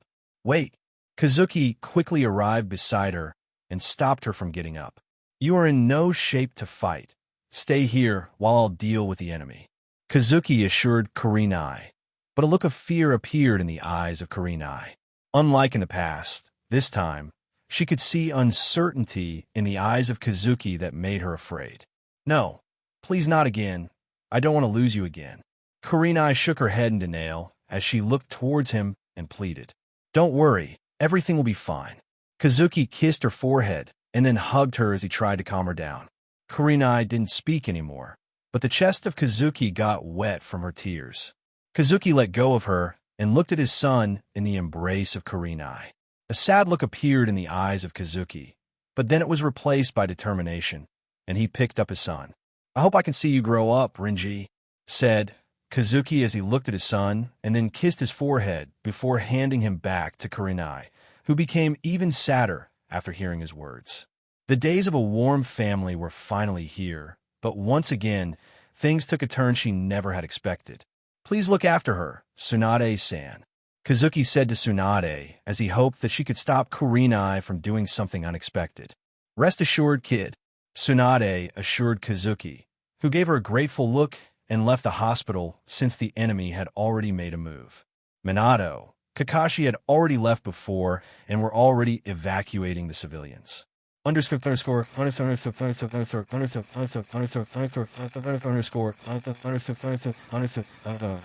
Konoha. Boom. The 4 figures suddenly fell from the sky, destroying the ground underneath. That monster was born in this village. Let's destroy it completely. Urashiki looked around and said viciously, Who are you? At this time, a voice fell on the ears of the 4 as they saw 2 people arriving in front of them. One had long white hair with a large scroll on his back, and the other had unkempt black hair with a fan-shaped emblem on his back. Shursui looked at these 4 figures in front with a solemn expression on his face as he asked their identity. He was on his way to Konoha Hospital and met Jiraiya on his way, but suddenly he heard the loud sound, and quickly came here along with Jiraiya. Mortal, where is that red-haired bastard? Urashiki looked at Shursui with a look of pride in his eyes as he asked him a question. Mortal, haha, are you a god or something? Jiraiya, who heard his words, started to laugh as an expression of anger appeared on the faces of Urashiki, Momoshiki, and Kinshiki, but Jigen was calm, not affected. Red hair, it seems they are looking for sensei. Shursui, hearing his words, guessed immediately. Inferior creature, how dare you insult me? Urashiki couldn't handle such insult and immediately got into action. Seeing him about to attack, Jiraiya got ready and wanted to move back, but suddenly was stuck in his place as he looked down with shock in his eyes. The hook of the fish road was drilled in his stomach as Jiraiya suddenly felt weak as he fell down. It's a good harvest. Urashiki brought his hook back and looked at the chakra attached to it and put it in the gourd attached to his waist. Jiraiya-san. Seeing Jiraiya being taken down so quickly, a shocked expression on the face of Shursui. The eyes of Shursui changed, and Mangekyo appeared in his eyes. Whoosh! Puff! At it novel benedette. Shursui turned into an afterimage appearing in front of Urashiki, but suddenly stopped as numerous black rods were drilled into his body. Boom! Shursui looked at the black rods that suddenly stabbed him, stunned but couldn't think much as a fist fell on his stomach as he flew away, hitting the wall far away, passed out. Too weak. Looking at the passed-out Jiraiya and Shursui, Urashiki said with disdain in his eyes. Actually, they weren't this weak, it's just they were unaware of their abilities and were taken down by surprise. Jigen brought his hand back as he was the one who dealt with Shursui. Konoha. Whoosh. Boom. As Urashiki taunted the passed-out Jiraiya and Shursui, suddenly a shadow flashed, and a figure appeared before them, destroying the ground underneath. You are finally here. Momoshiki laughed, looking at the figure who arrived, his eyes full of hate.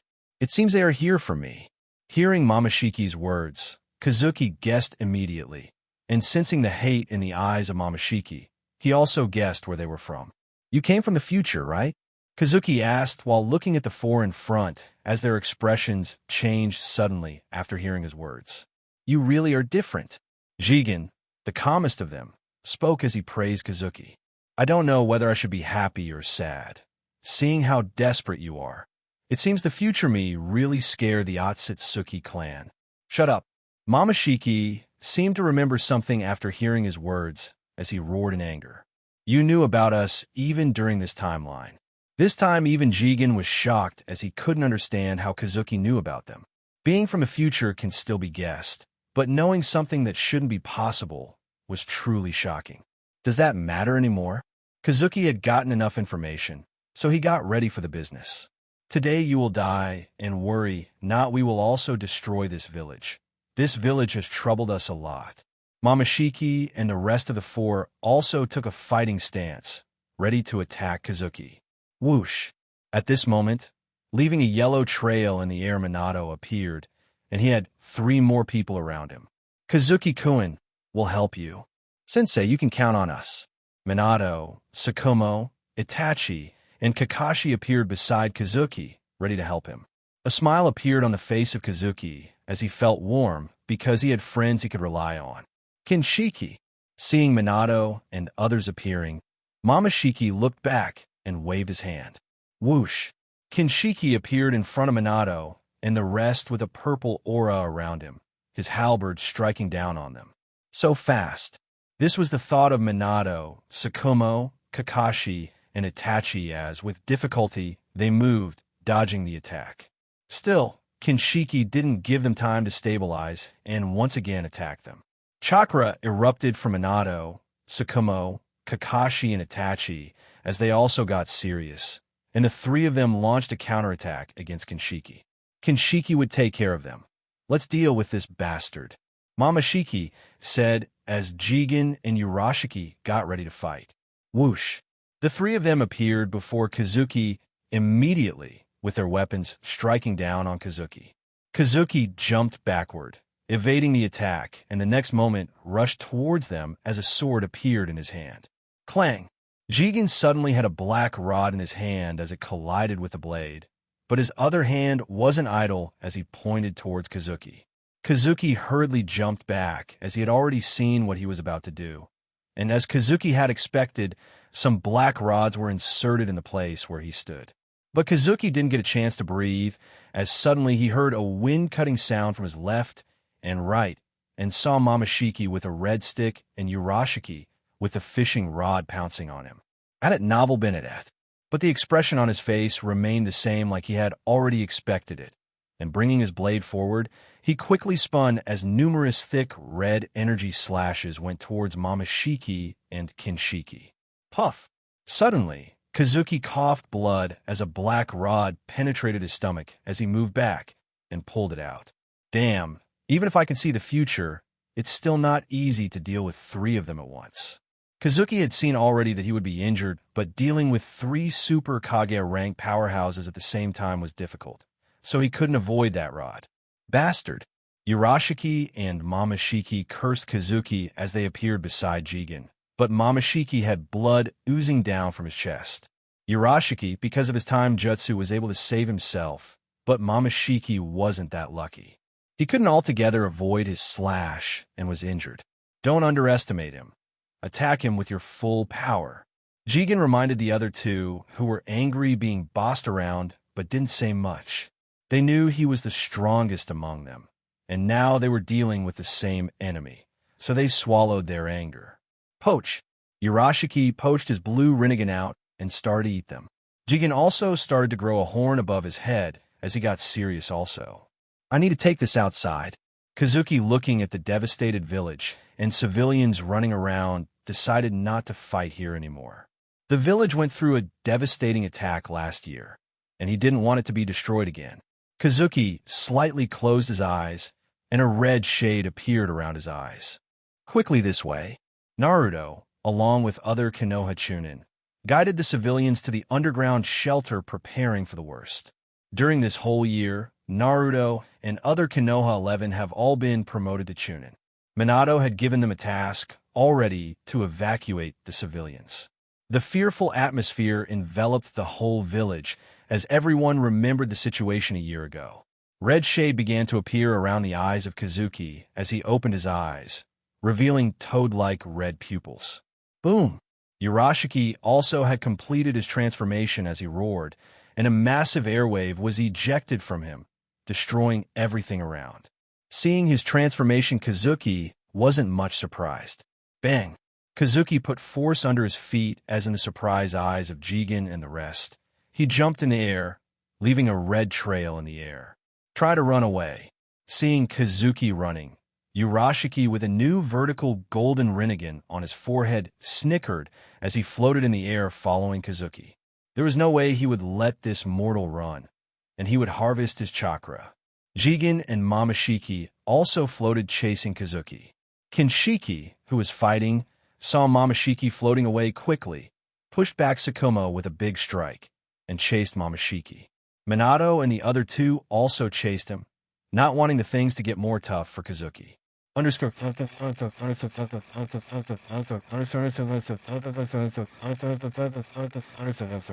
Outside Konoha, bang! Kazuki fell on the clear field, cracking the ground underneath.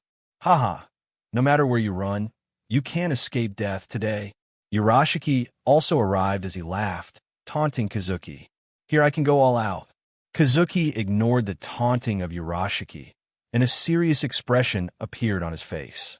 He was defensive in the early fight. It's time to counterattack. Whoosh! So fast! Urashiki, who was laughing, suddenly noticed Kazuki appearing in front of him, a bit horrified. The sword imbued with haki fell on Urashiki, who had difficulty dodging the attack, taking one of his horns. Damn, you mortal! Urashiki cursed, but Kazuki didn't have time to focus on him as he suddenly jumped up and black rods were inserted where he just stood. Whoosh!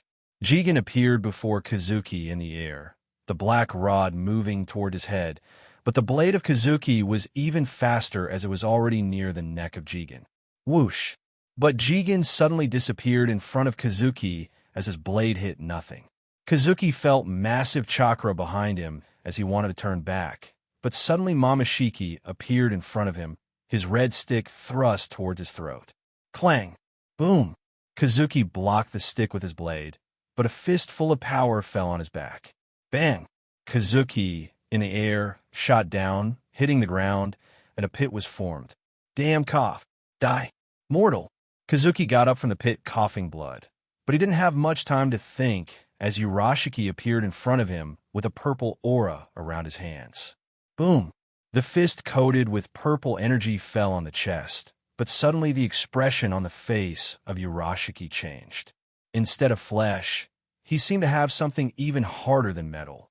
Bang! Ag! Urashiki didn't have much time comprehending the situation as he was kicked straight in his stomach. Spilling blood, Urashiki shot back, hitting a giant boulder far away. Puff! Damn, not again! Kazuki, who dealt with Urashiki, cursed suddenly as a black rod penetrated his shoulder. It was followed by Jigen and Momoshiki appearing in front of Kazuki. Boom! What power! Kazuki cursed as the power of the kick of Jigen was really strong. It broke through haki coated on his chest. Kazuki shot back and hit the ground far away, creating a pit with dust rising. Haha! No one could save you today. Kazuki, coughing blood, got up from the pit as he heard the taunting of Momoshiki, who stood alongside Jigen. Every wound you inflicted on me, you will pay for it, mortal. At this time, Urashiki also arrived beside them, but his appearance was really embarrassing. Had it novel been at, he looked extremely miserable with one horn missing, tattered clothes, and blood oozing from all over his body. Haha! Hearing their words, Kazuki laughed as he spitted on the side, dyeing the ground red, but some anger could be spotted on his face. This was the first time Kazuki was so injured, and he was furious. Today was a happy day, but it was all ruined by the sudden appearance of these bastards. You'll regret even coming here, Kazuki said while looking at them as a red aura erupted and dark clouds covered the sky. Sensing the familiar aura, fear appeared in the eyes of Momoshiki and Urashiki as they were really shocked. They went back in time, but even then, he had such strength it was shocking. Whoosh! With white crackling thunder around his blade, Sakumo appeared before Kinshiki, his sword slashing towards him. Bang! Deflection the flamed shurikens of Itachi. Kinshiki quickly brought his halberd in front, blocking the attack of Sakumo. Putting force in his arm, Kinshiki forced Sakumo back, who flew backward since his physical strength was not even close to Kinshiki. Otama Rasengan. Kinshiki, who parried the attack of Sakumo, suddenly noticed chakra behind him, and Minato appeared behind him with a giant Rasengan in his hands. Had it novel been at Raikiri, Kinshiki wanted to dodge the attack, but with the sounds of birds chirping, Kakashi appeared, and in his hands, purple lightning overflowed. Bang! Bringing his halberd in front, Kinshiki stopped the Raikiri, but the giant Rasengan fell on his back. Blood leaked out from the mouth of Kinshiki, and a deep wound appeared on his back as he was drilled deep into the ground. But Kinshiki didn't get a chance to get up, as suddenly a red energy penetrated him. Itachi, using Susanoo, was able to stop Kinshiki as Kinshiki tried his best to break free from Totsuka Blade. This guy, Itachi, who thought Kinshiki would be sealed, saw something incredible. Totsuka Blade would immediately seal anyone penetrated by it in a world of illusions for eternity. This was the myth, but seeing it being broken was shocking for Itachi. Catch! The Totsuka Blade tried to devour Kinshiki, but he struggled as Itachi saw cracks appearing on his gourd. Otsutsuki was naturally someone that couldn't be dealt with so quickly. Itachi infused more chakra in the Totsuka Blade, but the struggle of Kinshiki didn't stop. Minato and the rest kept a safe distance from Kinshiki. They wanted to attack Kinshiki, not allowing him to break free from the Totsuka Blade. But with the slightest mistake, even they might be pulled in and sealed away. Rumble! As they were dealing with Kinshiki, they suddenly heard the sound of thunder flashing, and they looked up saw a sky full of dark clouds. An aura that reminded everyone of death spread around as Minato, and the rest immediately recognized this familiar, deathly aura. Master Momoshiki. Kinshiki also seemed familiar with this aura as he shouted the name of Momoshiki and struggled even harder to break free. Catch! With an all-out effort from Kinshiki, the gourd completely broke apart, and Kinshiki freed immediately rushed towards the direction of Momoshiki. How is this possible? Itachi was shocked seeing Totsuka blade being broken, but he knew he didn't have time to be surprised. Kazuki was already fighting 3 monsters, and fighting another one would put him at a disadvantage. Immediately, along with Minato, Kakashi, and Tsukumo, he chased after Kinshiki.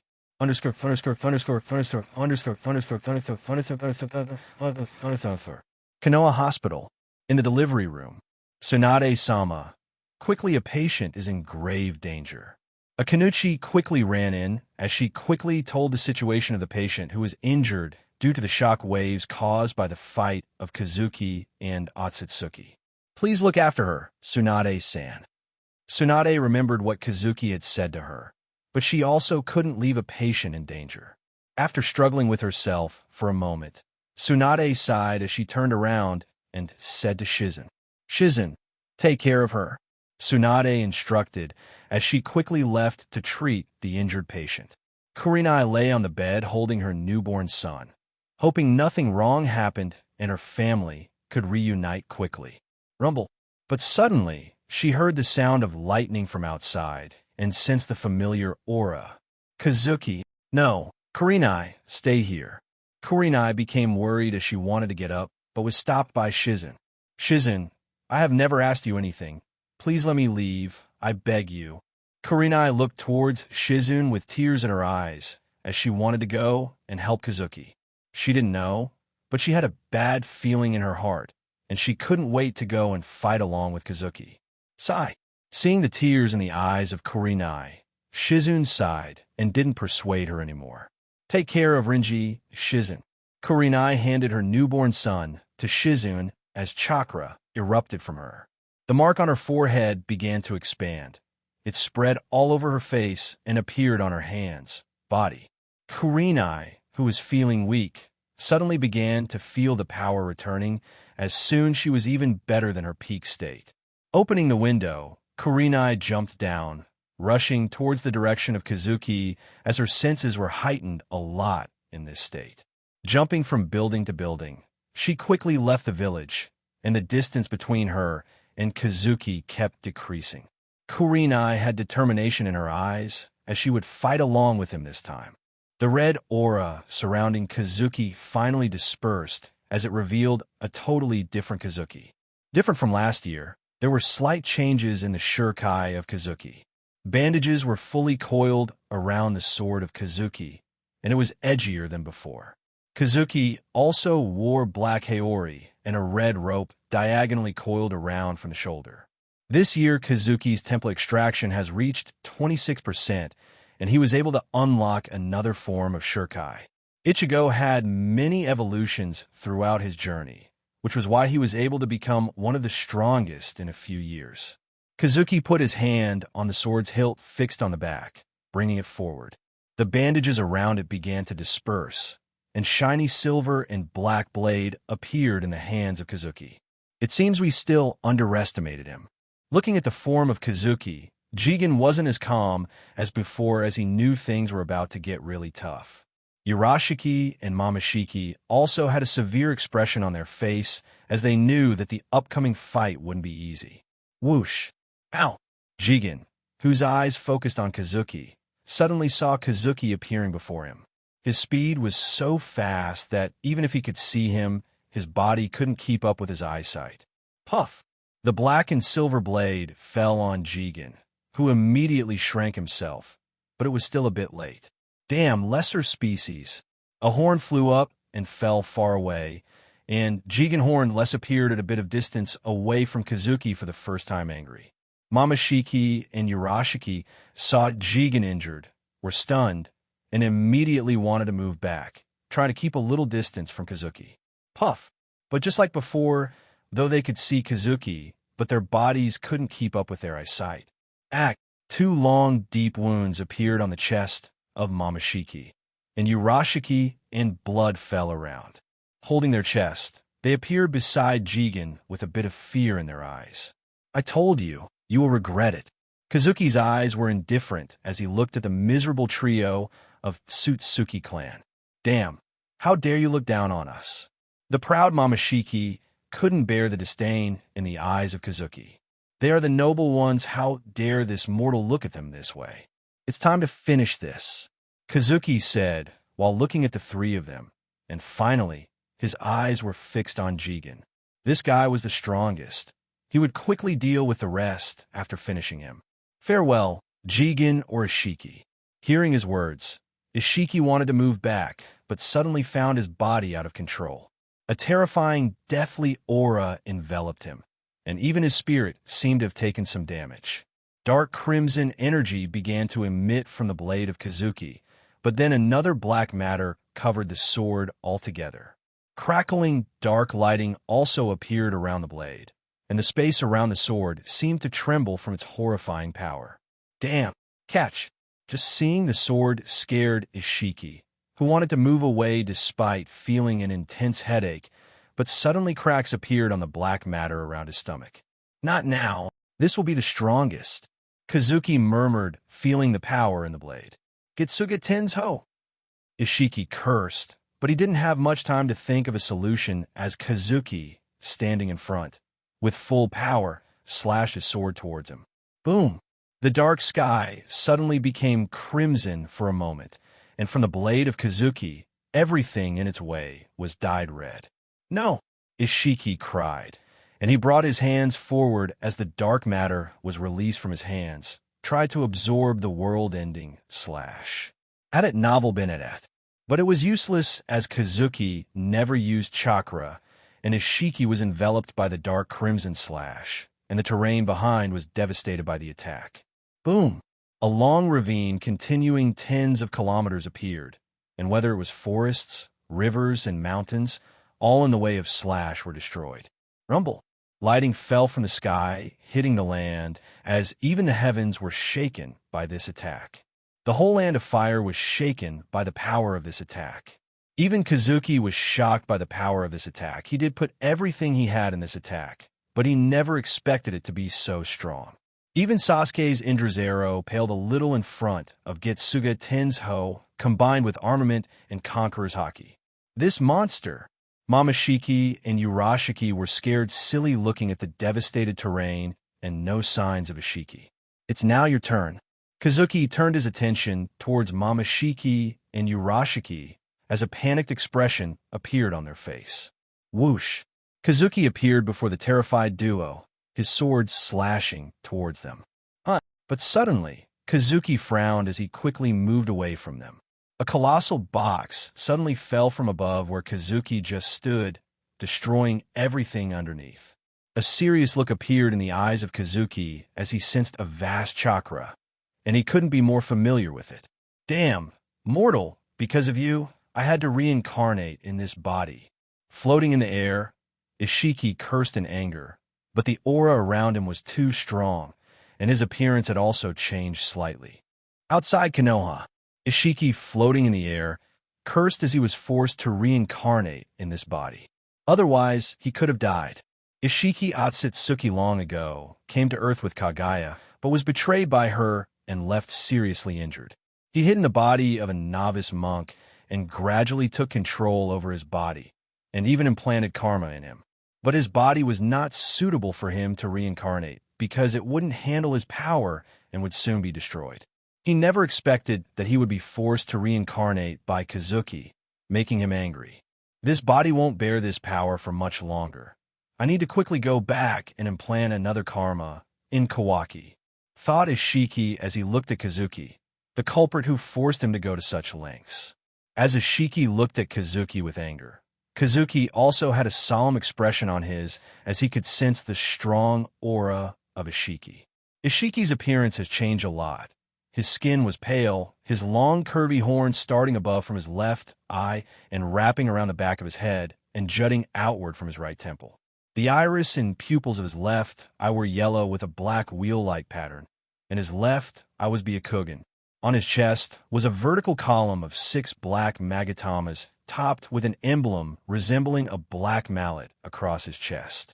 Momoshiki and Urashiki, using the opportunity, quickly appeared beside, floating in the air as they felt safer around him. Kazuki didn't care for them, as his attention was entirely on Ishiki, as he knew he couldn't afford to be careless. Whoosh! Clang! Ishiki suddenly disappeared from the sky and appeared in front of Kazuki, and a black road was thrust towards his throat, but Kazuki, bringing his black and silver sword in front, blocked it. A surprised expression appeared on the face of Ishiki, as he didn't expect him to block since his strength was on another level from before. Whether it was Sage of 6 Paths, Kagaya, no one could rival Ishiki in this form. Clang, clang! But Ishiki didn't care much as he once again attacked Kazuki with a rod. But Kazuki blocked it each time. Ishiki focused his left eye on Kazuki, as the pupils of Kazuki suddenly shrank. Boom! Putting force in his sword, Kazuki pushed back Ishiki as he jumped back, and numerous boxes fell from the air. He just stood. But he didn't have time to breathe as he sensed 2 auras appearing behind him. But Kazuki didn't seem much surprised. Whoosh! Kazuki suddenly disappeared, leaving the stunned Urashiki and Momoshiki, who thought their sneak attack would work. Dark red light blinded the eyes of Momoshiki and Urashiki, who, scared, tried to move away from the range of attack with difficulty. No! Momoshiki could save himself, but Urashiki wasn't as lucky as him since he was already severely injured before.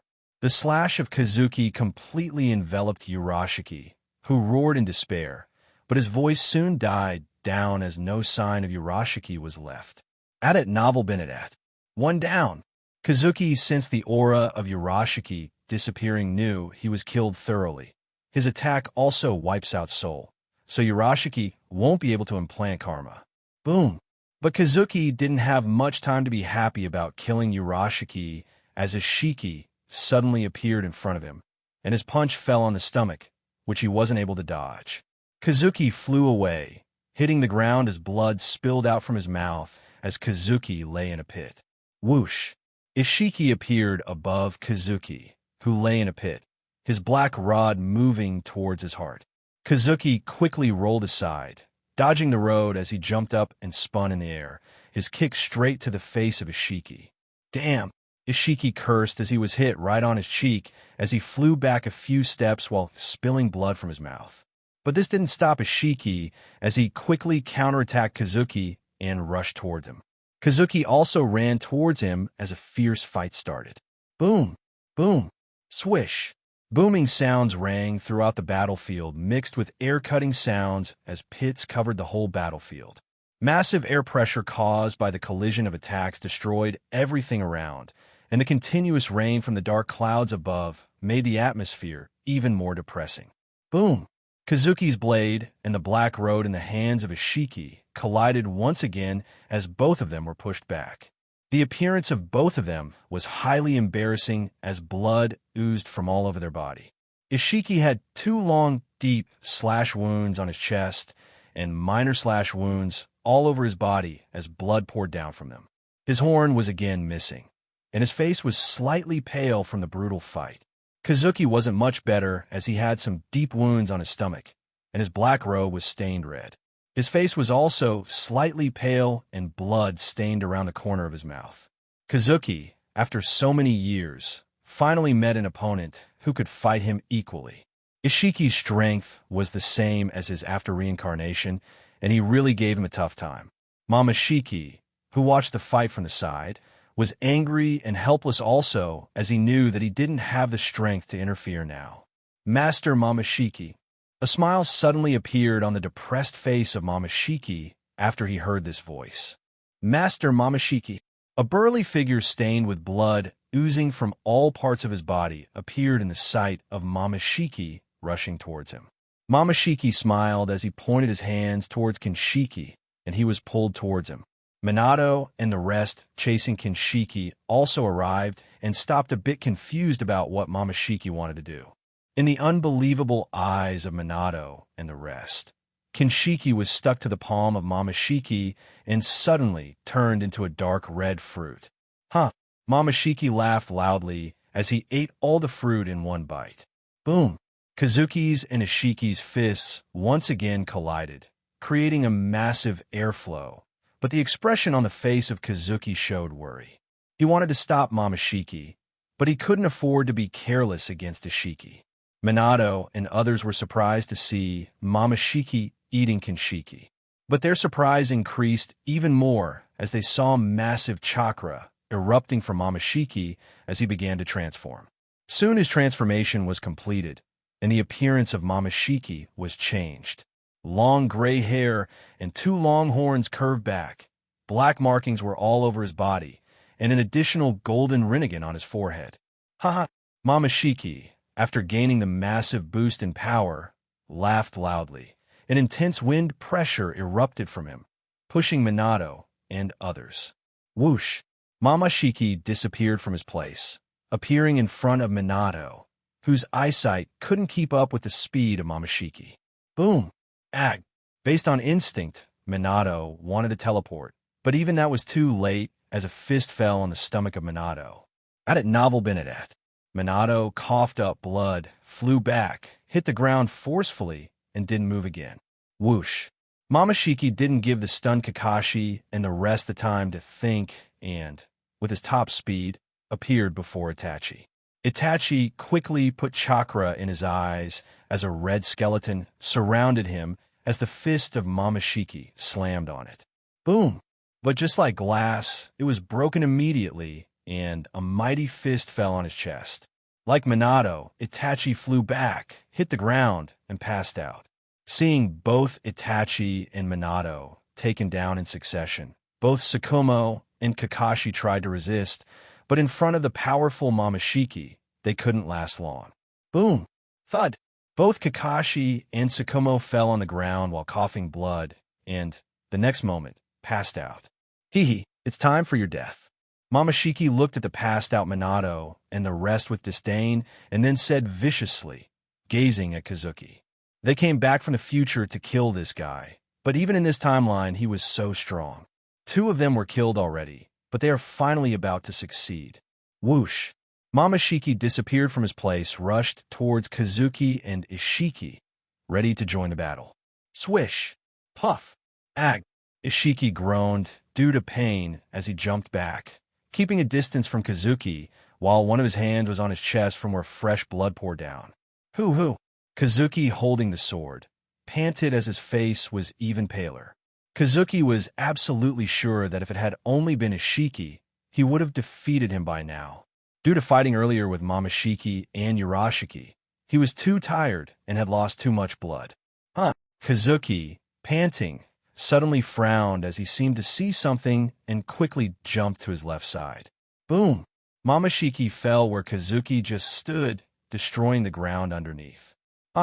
It's time for you to die immortal. Seeing the panting Kazuki, Momoshiki laughed as he seemed to smell the victory. The expression on the face of Kazuki was even more solemn, and for the first time in his life, Kazuki was in a pinch. Dealing with Ishiki was already tricky, but now a powered-up Momoshiki is joined. It can't get worse. Ishiki also smiled as his pale face, stained with blood, looked highly terrifying. Whoosh! Momoshiki disappeared, appearing before Kazuki, his fist moving towards him. Boom! Puff! Kazuki blocked the fist with his sword, but black rods penetrated his stomach as he coughed even more blood. Boom! Momoshiki didn't give Kazuki the time to pull out the rods as he spun in the air and kicked Kazuki right on his chest as Kazuki flew away, hitting the ground. Bang! Cough, cough! Kazuki drilled his sword in the ground, and holding the hilt, he tried to stand his legs trembling. But suddenly, Ishiki appeared before Kazuki, and his black rod was thrust towards the throat of Kazuki. Kazuki didn't have any strength to block the rod, as he could only watch it move towards his throat.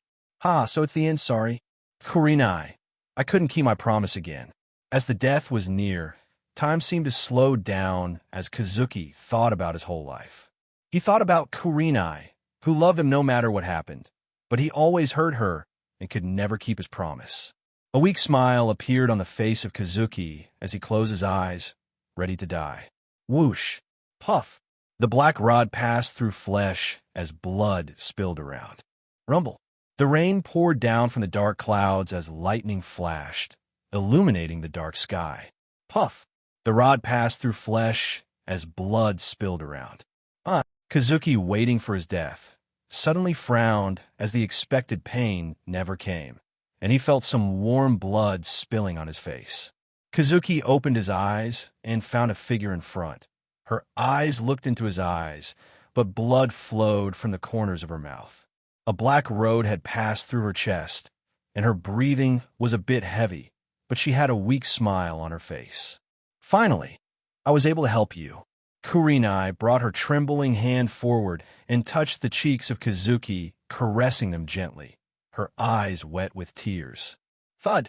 The next moment, the hand left the cheeks of Kazuki, and Kurenai fell aside motionless.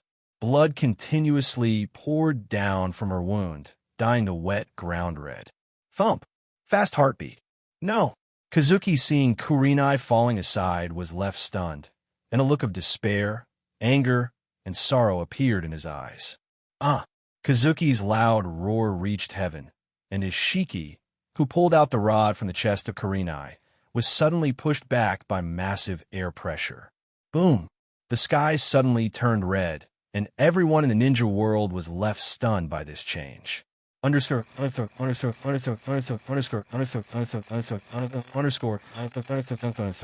Hidden Mist Village.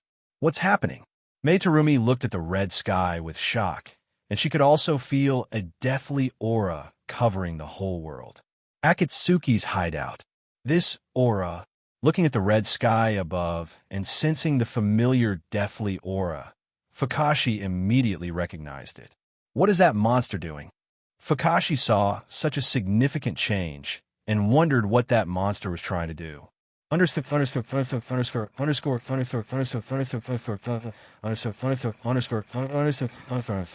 Konoha. In Konoha, Tsunade also saw the sudden change and felt the familiar aura. She quickly gathered some umbu and left towards the direction of Kazuki and others.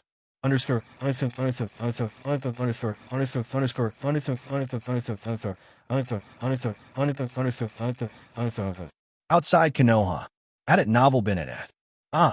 Kazuki roared with anger as a dark red aura erupted from him as changes began to occur in his body.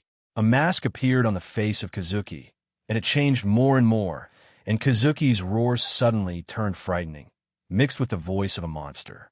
Kazuki's red hair began to grow, and his skin began to turn pale, and mask began to form at his left shoulder. In a matter of seconds, a new arm was generated, and two long horns pointing downward appeared on the head of Kazuki. Long black nails on both hands and black markings on his chest, Kazuki was utterly unrecognizable from before, since his face was also transformed. With a white skeleton-like face and sharp teeth, Kazuki looked entirely like a monster. Roar! Kazuki, or Vasto Lord Kazuki, stood up, roaring with a red aura hovering around him as a long black blade appeared in his hands, utterly different from the black and silver, oversized sword from before. What's with this monster? Mamashiki and his shiki floated together in the air as Mamashiki said with fear in his eyes. Looking at the red sky and the hollow Kazuki, he was scared silly as he couldn't understand what power was required to turn the sky red of a whole planet. Boom! Soon the roar of Kazuki stopped as he lightly flicked his sword, and the kilometers of ground behind Kazuki burst open by the air pressure of the blade. This monster, seeing the destruction caused just by flicking the sword, fear appeared in the eyes of Mamashiki and his shiki. Quickly, we have to leave, Mamashiki said desperately to his shiki, who quickly took out the turtle, and a colorful portal opened behind them. Puff! Mamashiki, who was about to enter the portal, suddenly stopped in his tracks as his face had an unbelievable look on it. Bastard! Ishiki cursed as he saw a red line begin to appear from the middle of the head of Mamashiki, reaching the bottom as the divided Mamashiki fell on the ground. Due to Shinigami's powers, Even his soul was extinguished as Momoshiki died without even getting the chance to implant karma. Ishiki hurriedly entered the portal, but he saw the monster following him and entered the portal as well. Kazuki, with her eyes half open and blood pouring down, Karinai said, while looking at the monster-like Kazuki, and cried as she saw him disappearing in the portal. The colorful portal soon closed, and Karinai, being weak due to childbirth and now injured seriously, passed out.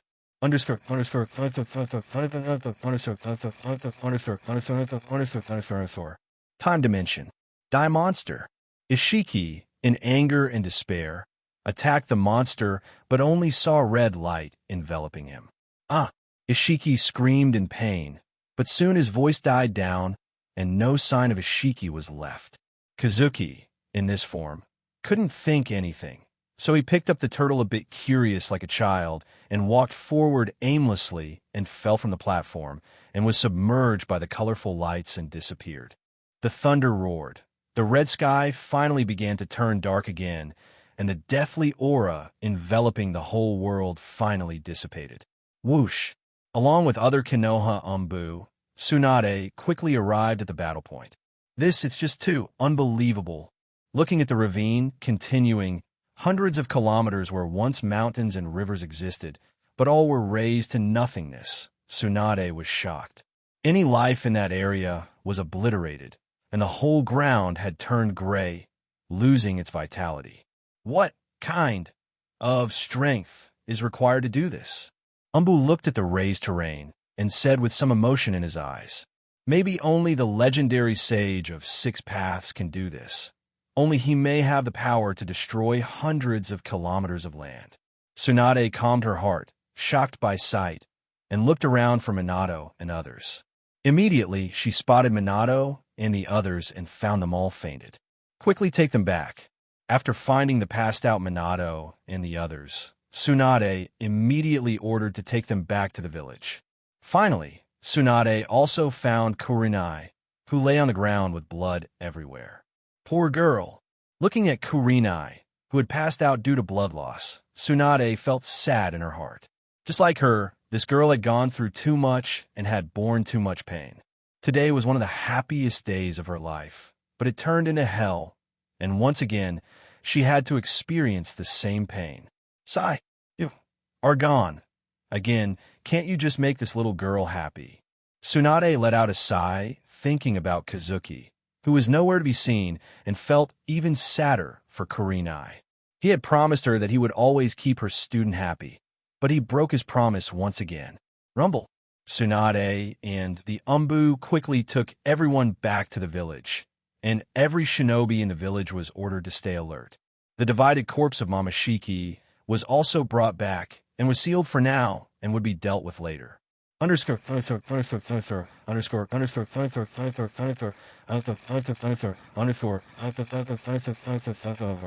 Hidden Mist Village. Do you mean the sword demon caused the strange phenomenon in the sky? Terumi asked the Kiri ninja, who stood before her reporting about what happened outside Konoha. Yes, Lord Mizukage. According to our spy, some strange-looking people suddenly attacked the village, and Sword Demon fought them outside the village. Who can fight Sword Demon? Terumi had seen the strength of Kazuki during the Chunin exam. She couldn't understand who could fight him. Sadly, we don't know much about the enemy, but it was confirmed that the enemy was defeated by Sword Demon. What about Sword Demon? Asked Terumi while looking at the Kiri shinobi. He's missing. After the fight, no one saw him. Sent a letter to Konoha. As allies, we have a right to know about everything since it involves dangerous enemies. Yes, at it novel been at. Kiri shinobi left, and Terumi sat back on her seat, thinking about the enemies who had the strength to fight Kazuki. Whether it was sand, stone, or cloud, they all received the news about what happened outside Konoha and asked for details. The raised ground hundreds of kilometers long was too shocking for everyone, and it was named as Battlefield of Gods.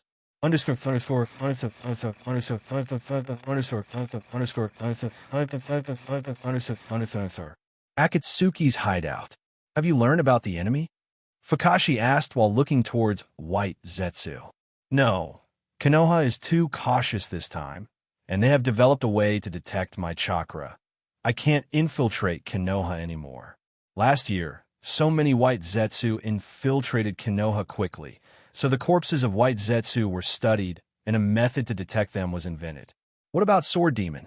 Fukashi asked as he hoped that bastard was dead. He's missing. No one knows where he is now. This is the opportunity we were waiting for, but wait for some time. If he really doesn't appear out anymore, we will start executing our plan. Fukashi was excited as the opportunity he was waiting for was finally here, but he first wanted to confirm whether Kazuki was really gone. He doesn't want him to ruin his plan once again. Zetsu immediately told everyone about the thoughts of Fukashi, as they quickly agreed. The sky was dark, and a red moon was hanging in the sky. A massive monster with 10 tails behind it, and a huge red eye with black tomo patterns roared as red energy began to gather at his mouth.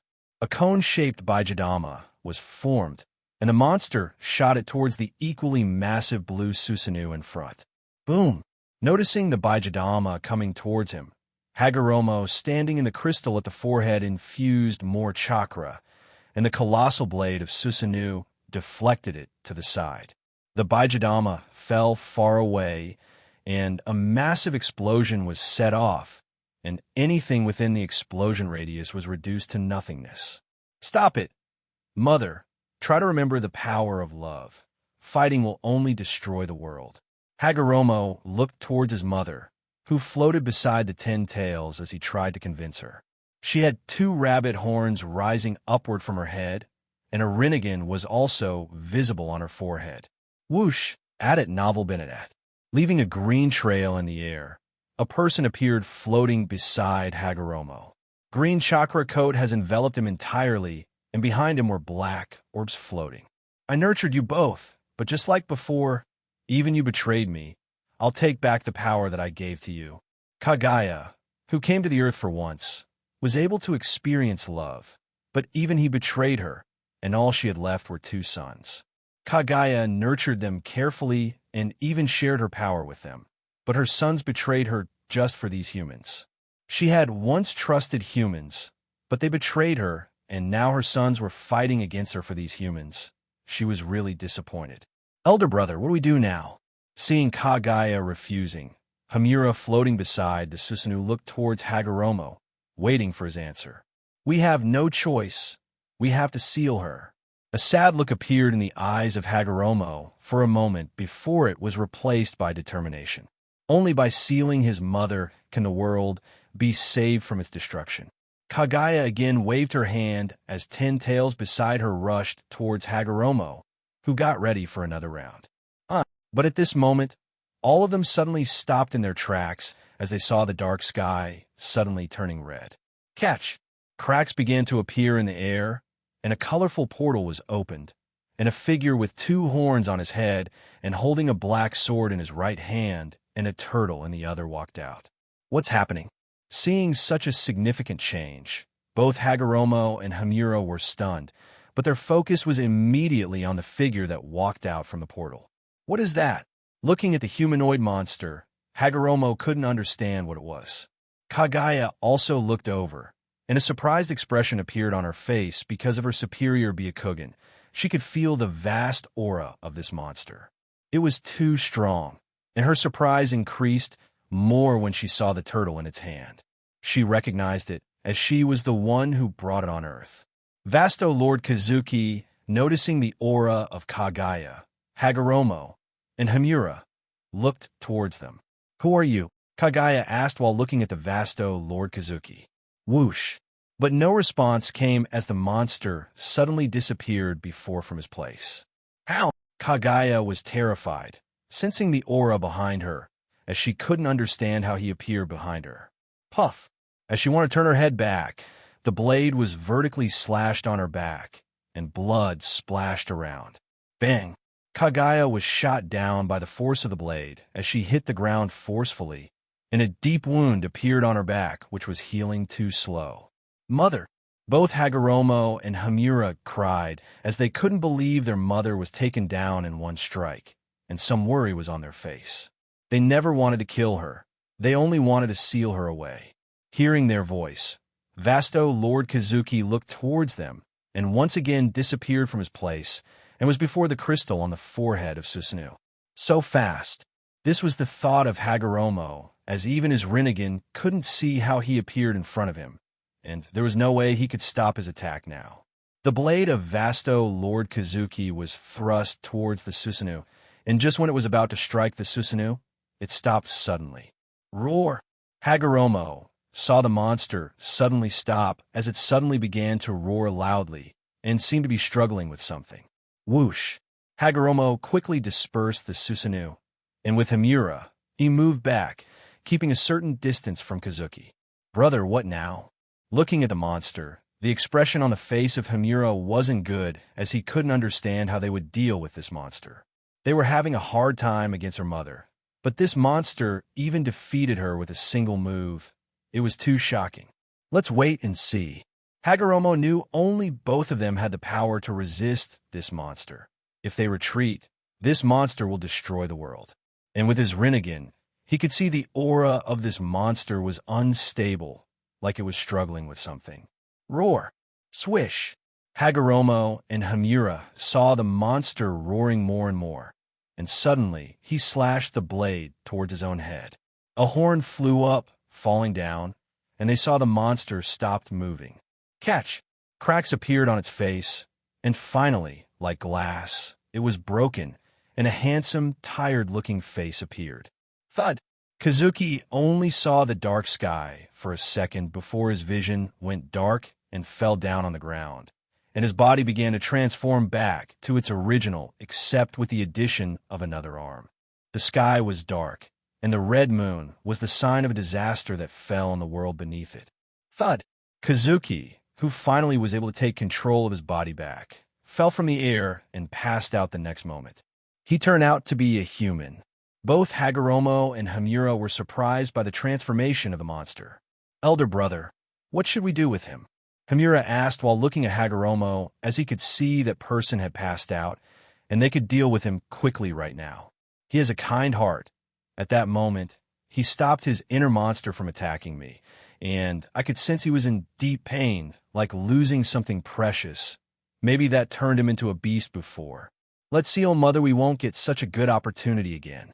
Hagoromo looked towards Kaguya, who lay in a pit and was trying to recover, but the healing was too slow, and she still couldn't move in an inch. Whoosh! They both disappeared from their place and appeared beside the weak Kaguya, who lay in the pit. Hagoromo Himura. Noticing her sons, Kaguya said weakly as tears were in her eyes, as she knew she was about to be sealed. That monster has incapacitated her in a single move, and now she could only watch her sons as they seal her. Forgive us, Mother. Both Himura and Hagoromo clapped hands in front in respect for Mother, and next moments, both of their palms were pressed on Kaguya. Chibaku Tensei! Both Hagoromo and Himura shouted, and the whole earth started to tremble, and with Kaguya as a center, rocks began to float in the air. Soon a vast sphere whose length and radius was off the charts appeared suspended above the sky. It almost looked like another planet. But both Hagoromo and Himura failed to notice, as just when Kaguya was sealed, a black mass suddenly separated and fell on the ground. The newly born Black Zetsu looked at his mother sealed in the sky, then at Hagoromo and Himura, and finally at the figure with red hair lying on the ground passed out. Black Zetsu could not see the figure clearly and left immediately, as he didn't want to be spotted by his brothers. After sealing Kaguya, both the brothers immediately undid the infinite Tsukuyomi placed on the world. It's finally done. Both Hagoromo and Himura sighed in relief and sat down, tired of the early battle. What about him? After resting for both of them stood up, Himura asked about Kazuki, who was still unconscious. Let's take him back. Hagoromo decided to take Kazuki back with him, and Himura didn't argue anymore. Soon the two of them returned to their village, which was destroyed, and using their powers, they immediately started to rebuild. Just with a single wood-style jutsu from Hagoromo, a new village was rebuilt, and both of them and the fainted Kazuki arrived at their new home. underscore underscore underscore underscore underscore underscore underscore underscore. I was finally able to help you. With tears in her eyes, Karin looked at Kazuki and put her trembling hands on his cheeks, caressing them gently. Thud! The next moment she fell down, and her blood dyeing the ground red. Underscore underscore underscore underscore underscore underscore underscore underscore underscore underscore. Who? Who? Kazuki suddenly sat up and breathed heavily like he had seen a nightmare. Kazuki took some deep breaths, calming himself as the memory before finally began to clear up. Unlike Ichigo, he could clearly see what was happening outside when he turned into a Vasto Lord. In a rage, he couldn't control his body and turned into a mindless monster. Is this how you felt all these years? Perhaps this is karma. Feeling the constant pain in his heart rising every minute, Kazuki, looking at the wooden ceiling, said a bit absent-mindedly. He saw Karin being impaled with the black rod with his own eyes, and she was already weak before due to childbirth. Is she dead or perhaps still alive? Kazuki was lost in his thoughts, but suddenly the room door was pushed open and two figures strode in. Oh, you are awake. Seeing Kazuki looking blankly at the ceiling, Hagoromo said. Hearing their voice, Kazuki looked over, and even after seeing the young sage of six paths, his eyes didn't have any interest in them. This was yours here. Thank you. Hamura brought the turtle time device in front of Kazuki, who, looking at it for a while, took it and thanked him, his voice full of sorrow. I know this is late, but can you tell us who are you and where are you from? Hagoromo took the initiative to start a serious conversation as he wanted his questions answered. At novel been at. I'm from a place far, far away. Hearing their words, Kazuki answered their question and didn't tell them the truth. You mean you're also from where my mother came from? Hagoromo asked back quickly as he hoped this guy would know something about his mother's origin. No. Kazuki shook his head as he really didn't know where Kagaya or the members of the Akatsuki clan came from. Hagoromo was a bit disappointed, but didn't ask anymore. After advising Kazuki to rest well, they left to treat the wounded since their fight with Kagaya had injured many people unknowingly. Kazuki was once again left in the room, lost in his thoughts. I need to go back. As Kazuki was lost in thoughts, the image of newborn Renji appeared in his mind, and determination was again in his eyes. His friends, his son, and probably the still-alive Karin are waiting for him. He can't waste time here mourning. Kazuki looked at the turtle in his hands as this thing could help him. It seems I would have to wait for a while. With a disappointed expression on his face, Kazuki put the time device in the system space. Just now, when he wanted to go back to his time, the turtle spoke as it told him about the energy depletion. They came back nearly 1,000 years ago. Such a vast time jump depleted a lot of energy of this device. It would take at least some years for it to recharge completely, and only then can he go back to his timeline. After putting the turtle away, Kazuki focused on his property panel. Kazuki could feel that his strength had reached a level that no one, at least any character in his memory of Ninja World, was able to achieve. To one-shot Ishiki, Mamashiki, and Kagaya, the strength required at least Ninja World shouldn't have seen it before. Host, Kazuki Shiro. Age, 27 novel been at. Template, Shanks, completed, Ichigo, 50%. Abilities, Observation Haki, Ultimate. Armament Haki, Ultimate. Conqueror's Haki, Ultimate. Sage Mode, Swordsmanship Grade 4. Shurkai, Bankai, Holification. Props, Shusui, Griffin, Pure Gold. Mimicry Mask, 50% already. Seeing the progress, Kazuki was slightly surprised, but he didn't feel any happiness about getting stronger. The price he paid is too heavy, and the pain in his heart won't reduce even if he becomes strong. Sigh. Letting out a sigh again, Kazuki stood up as he went outside and saw the beautiful starry sky and the beautiful moon. I have divided the 10 tails into 9 beasts. I hope they can get along with humans. 9 green Magatamas were floating above the palm of Hagoromo, and inside it was cute newborn tail beasts. They are kind of cute. Hamura found the sleepy orange fox really cute. Huh. At this moment, They heard the door opening sound and saw Kazuki with a mask on his face walking outside. I can see the determination in your eyes. It seems you've gotten over whatever you went through pretty quickly. Hagoromo saw Kazuki arriving near them, and seeing the eyes of Kazuki through the mask, which didn't seem as lost as before, he knew he had gotten over it. Thank you for taking care of me. Kazuki arrived beside Hagoromo and thanked him since he knew if Hagoromo wanted, he could have harmed him when he had fainted. We should thank you. Because of your help, we were able to seal Mother quickly. Due to Kazuki's involvement, they could seal Kagaya only after a half-month fight. In the original, it took months before they could seal her, and it also damaged the land. So they were grateful to Kazuki as, with his help, many lives were saved. Kazuki smiled after hearing his words, and then his attention was shifted to the tail beast floating above the palm of Hagoromo. I have divided the chakra of 10 tails into 9 forms. Hamura said they are cute.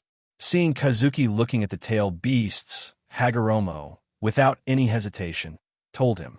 Kazuki wanted to tell him that they weren't as cute as he had thought. In the later generations, they were feared, and no one would even dare think they were cute. But he naturally won't tell him, since he knew his small action could change the future altogether. Kazuki, after coming here, also got the answer he wanted to know. Funny, he has always been looking for himself.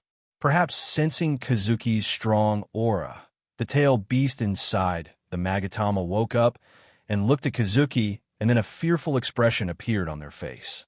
Kyubi even seemed to have some tears in its eyes, afraid of Kazuki, causing Kazuki to chuckle. Brother, I will look after Mother. I leave this land to you. At this moment, Hamura said to Hagoromo, who nodded as Hamura lightly tapped his scepter on the ground and turned into light, moving towards the moon.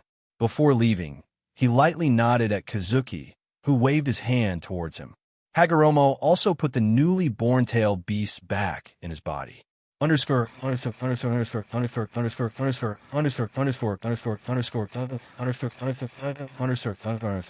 Next day, are you sure we can roam the world together?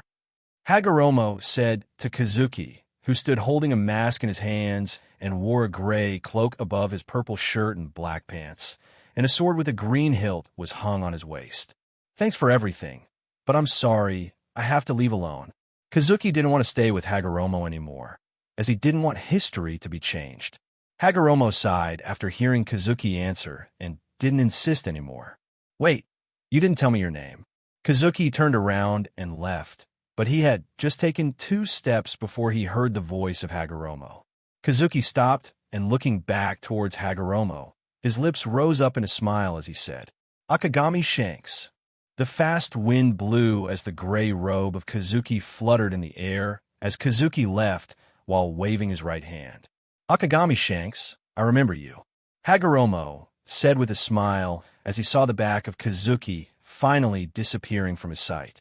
It was a vast battlefield as dust due to fast wind swirled around, and the whole atmosphere was filled with a murderous aura. On the battlefield stood in front of each other 2 enormous armies wearing samurai armors and holding swords and spears. The army general, sitting on the horse, wearing the black armor, looked at the opponent general wearing blue armor and yelled loudly, For the kingdom! For the kingdom! All the soldiers behind him also yelled as their morale was raised to a whole new level. Kill the intruders! Kill the intruders! The opposite general didn't want to be left behind, and he roared loudly, and the soldiers back responded also. Kill them all! The excitement, nervousness was at its peak as both generals waved their hands and armies ran towards each other. Puff! Clang! Clang! Heads cut off, flesh being torn apart. Everywhere it was like hell, with life being the cheapest. Stop! At the battlefield filled with screams and cries of despair, a voice sounded as everyone heard the words clearly in such a noisy environment. The general of both armies, who stood behind watching the war, looked in the voice direction and spotted a person. He wore a white mask and gray cloak. Under was a black shirt, and pants with a sword with a green hilt was hung on his waist. Kazuki looked at the scene of hell in front and couldn't help but sigh, as whether it was 1,000 years before or later, the value of life is still the same. Who are you? The general wearing the black armor, sitting on the horse, arrived in front of Kazuki and asked with surprise evident on his face. He couldn't understand how this man in a strange get-up had such a loud voice. Everyone heard his voice in the noisy battlefield. It was no less than a miracle for the ancient. Stop the fight. Nothing good comes out from this slaughter. Kazuki hoped by saving some lives, his sins could be lessened. From a child till now, Kazuki made many mistakes, and his life was full of sins. The sin of deceiving his friends, driving Kurenai crazy for revenge, the sin of killing innocents like Udicate, and watching pure souls like Fu die in front of him, but he did nothing to stop it. When he was a child, he worked hard to survive. When Kazuki got the power to survive, he became overconfident and wanted to solve everything by himself. When he finally understood the importance of comrades and was finally able to move towards a beautiful life, karma came to haunt him. He could only watch his wife closing her eyes and could do nothing to save her. He never lacked strength, but even with power, it took so much to remove that overconfident thinking, and when he finally grew up, he was left to suffer. It's been 4 years already, and Kazuki still stuck 1,000 years ago. During these 4 years, Kazuki traveled worldwide and helped every person he could to lessen his sins. The pain of losing Kurenai didn't decrease, but somewhere in his heart, there was still slight hope that one day, if he returned, he could see her again and his son.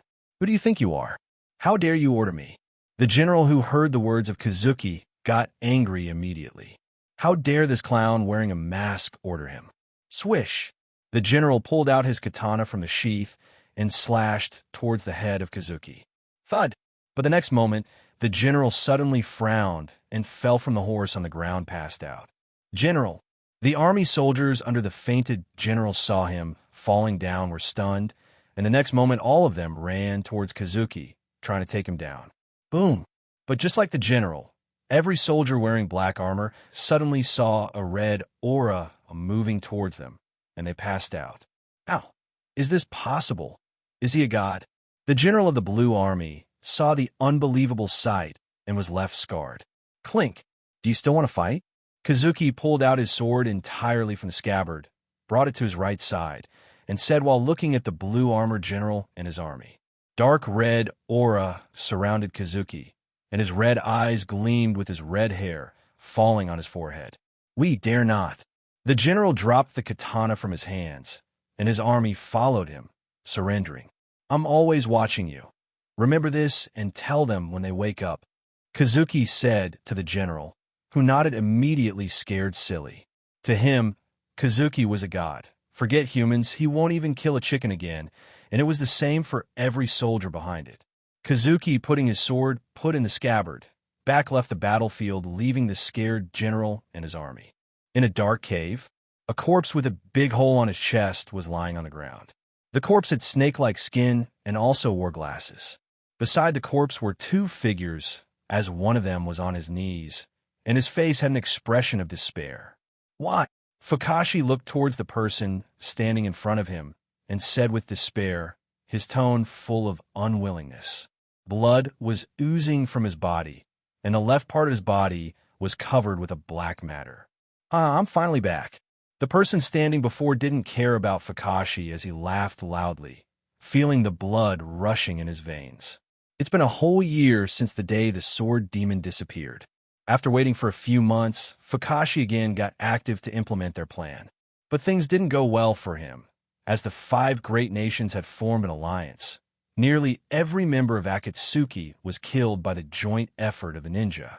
Finally, with no choice left, Fukashi had to launch a war against the 5 great nations using his army of white Zetsu. But he knew this wasn't enough, but coincidentally, he met someone who could help him greatly in this war. Yakushi Kabuto, the assistant of Orochimaru. He helped him with his reanimated shinobi. It's been 2 days since the 4th Great Ninja World War was launched. With the help of white Zetsu and reanimated shinobi, they could kill a lot of shinobi. But he still couldn't get his hands on the Jinchuriki of 8 tails and 9 tails. So, with no choice left, he came to Kabuto to ask him to reanimate Madara. As with his help, they could deal with other villages efficiently and capture 8 tails and 9 tails. But Kabuto made a mistake. After Madara was reanimated, Kabuto tried to control him, but at that moment, Black Zetsu suddenly launched a sneak attack on Kabuto, injuring him seriously. Black Zetsu was someone who could even slip through the senses of 6 paths Madara. How could Kabuto compare with him? Madara, taking advantage, immediately killed Kabuto without giving him a chance to react. Madara, after killing Kabuto, learned the whole situation from Kakashi. The villages had formed an alliance. Even if he was strong, Madara wasn't a fool to believe that he could defeat everyone by himself. Through Kakashi, he also knew that the 2 Jinchuriki of Nine Tails Kushina and Naruto Uzumaki had somehow learned to control Kyuubi's power. Both of them can give him a hard time, not to mention all the other shinobi together. Kakashi, who thought he would be able to finally make a fair world with Madara's help, suddenly felt a palm passing through his chest. And the next moment, he found his body out of control. Madara cleared his confusion, informing him about the seal he placed on his heart. Kakashi was left in despair. All he wanted to see was a fair world, but that was all just a big lie, and he was just a pawn. Madara let Black Zetsu control the already seriously wounded Kakashi and launched the rebirth jutsu, and Madara was resurrected. Though things went in an unexpected direction, with your help, I was able to return eventually. After feeling the familiar power of his body, Madara stopped laughing and looked towards Kakashi, who was nearing his death. Using the rebirth jutsu will result in the death of the caster. He was still alive only due to Black Zetsu sticking to him. Poach! Madara squatted and poached out the Rinnegan from the left eye of Kakashi. Thud! Black Zetsu left the body of Kakashi, who fell down, dying in despair. Here's the other one, Madara-sama. Black Zetsu quickly came back with another Rinnegan and handed it to Madara. Yes, I can feel it. My power is stronger than ever. Madara quickly transplanted his eyes back and was delighted as he could sense that he had never been this strong. But catching the Jinchuriki of Nine Tails would still be difficult. Madara wasn't so arrogant to believe that he could take down 2 Nine Tails Jinchuriki along with the rest of Shinobi. Madara-sama, why don't we first revive the 10 Tails? Black Zetsu suggested as he quickly brought a big jar and an octopus tail in front of it. Summoning jutsu. Sensing the chakra inside the gourd, Madara smiled, and the next moment weaving hand signs, he placed his hand on the ground. Boom! The ghetto statue appeared in front with a burst of smoke, which caused the whole cave to collapse due to its massive size. Ha come, 10 Tails! Roar! Madara immediately threw the tail and the gourd towards the ghetto statue, which, opening his massive mouth, swallowed them, and changes began to take place to its body. It's time for the savior to make his appearance, Madara said with a confident expression on his face as he moved towards the battlefield, where he could sense the biggest chakra. Battlefield. Mom, leave him to me. Boom. With a golden aura hovering around him, Naruto arrived before Han, who was reanimated, and his punch fell on his face as he flew back, hitting the ground far away. Well done, Naruto! Kushina also had golden chakra around her, as while dodging the attack of Utikate, she praised Naruto. Yasaka beads! Itachi, who was dealing with the Jinchuriki of the 7 Tails, using Yasaka beads, made Fu unable to fight anymore. Beside him, there were also Shursui and Sasuke fighting against the reanimated Jinchuriki. Haha, look, Sasuke, I'm better than you. Naruto, who hit Han on his face, laughed loudly while looking towards Sasuke, announcing he was better. Idiot, it seems I should show you my real strength. Hearing the taunt of Naruto, Sasuke couldn't control himself anymore and infused chakra in his eyes. The purple skeleton around him began to expand. In the unbelievable eyes of Naruto, a giant samurai, hundreds of meters high, appeared with a giant sword hung on its waist. It's time to end this. Sasuke, floating at the top of the perfect Susanoo, immediately commanded the Susanoo as the giant monster pulled out the colossal sword, causing immense air pressure. Boom! The colossal sword was slashed down at the Jinchuriki of 2 Tails and 3 tails in front of Sasuke, as they couldn't dodge the massive blade. Thousands of meters of ground were destroyed by the slash, and when the dust settled down, the Jinchuriki of 2 tails and 3 tails lying motionless on the ground appeared. Dust swirled around them as they were already recovering, but it will take some time to recover after taking such enormous damage. It seems Sasuke has gotten used to Fugaku-san's eyes. Looking at Susanoo taking down 2 Jinchuriki with 1 slash, Shursui knew their decision to implant the eyes of Fugaku to Sasuke was correct. Sasuke didn't have pure gold, so they could only use the eyes of Fugaku to stop his blindness.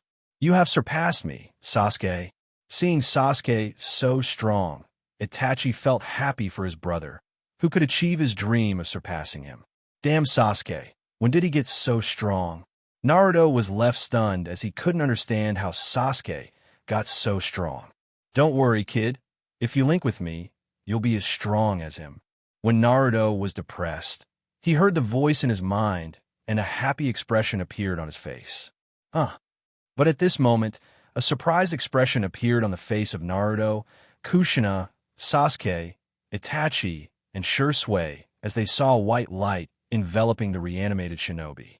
As time passed, their surprise increased even more as light from the reanimated shinobi shot towards the heavens, and souls of reanimated shinobi floated out. Soon, the souls visible to naked eyes ascended entirely, and the light disappeared, and the corpses of white Zetsu with dust around it fell down. Reanimation jutsu. It has been undone.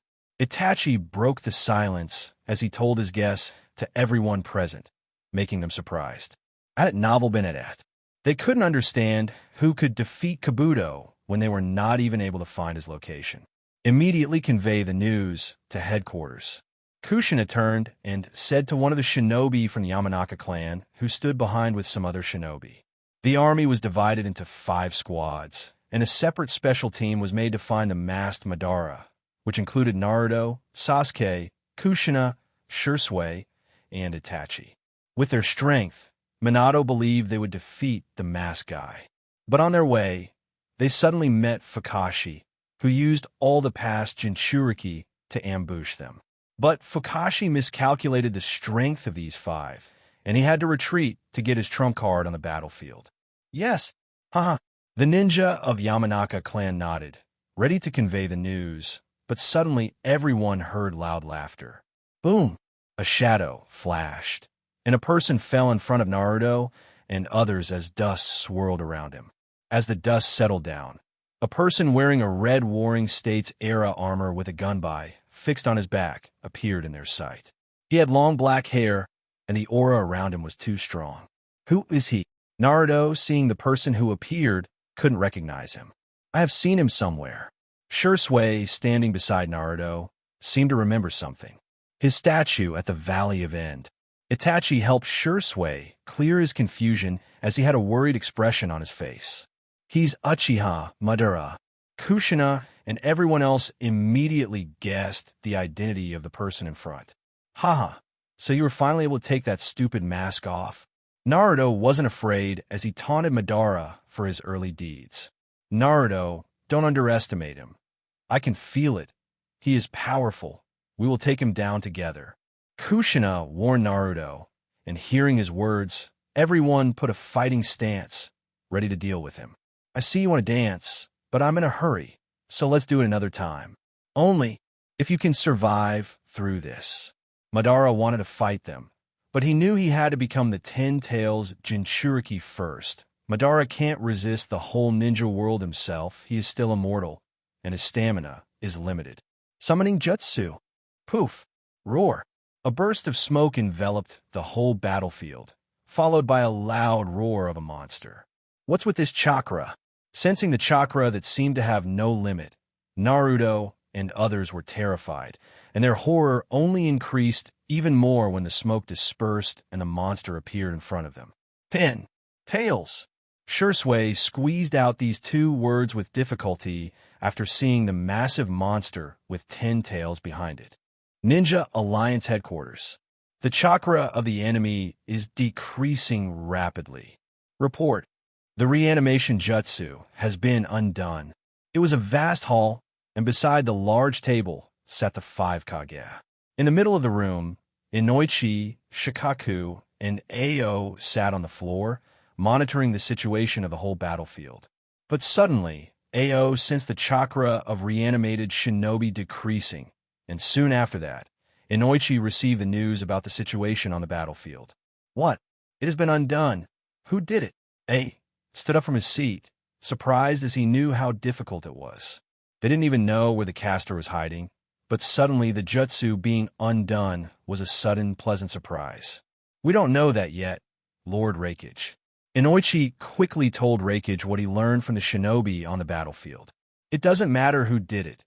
We should use it to our advantage, combine all the remaining shinobi, and launch an all-out attack against him.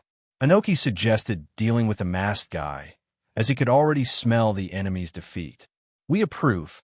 Minato, Terumi, and Raza, who heard his suggestion, decided to go with it. This chakra so vast. At this time, Ao suddenly had a terrified expression on his face as he sensed a vast amount of chakra.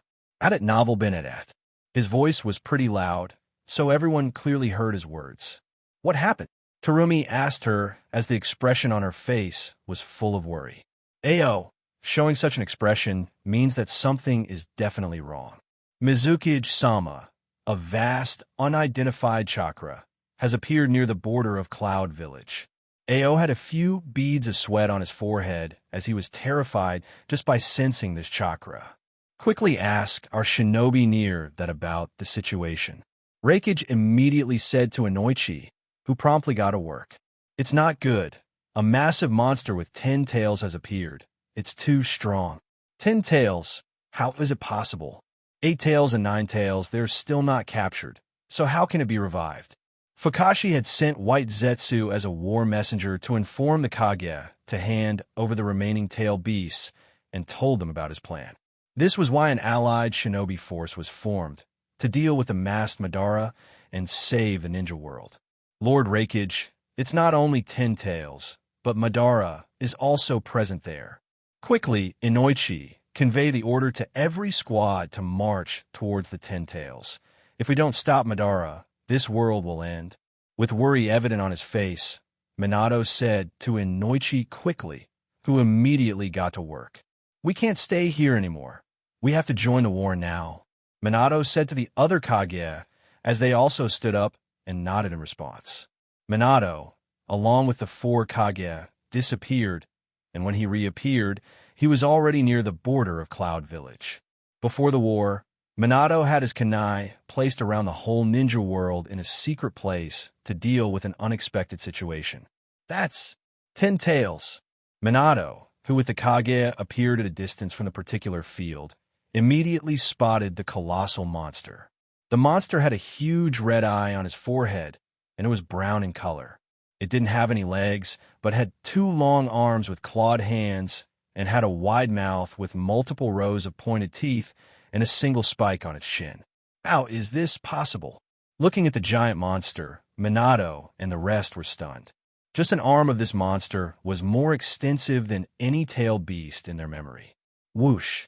But they knew there was no time to be surprised, and they needed to deal with this monster, so they immediately rushed towards it. As they arrived near the colossal monster, they spotted 2 giant golden foxes with 9 tails beside them trying to deal with the 10 tails. But even these giant foxes looked like an ant in front of the 10 tails. Besides the 2 golden foxes, another purple giant was about the same size as the foxes as the 3 tried their best together. Try to use Sage Chakra.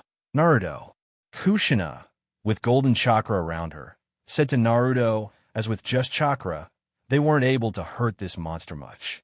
But I can't, Mom, Naruto said, a bit helpless as he still didn't know how to use Nine Tails chakra along with the Sage mode.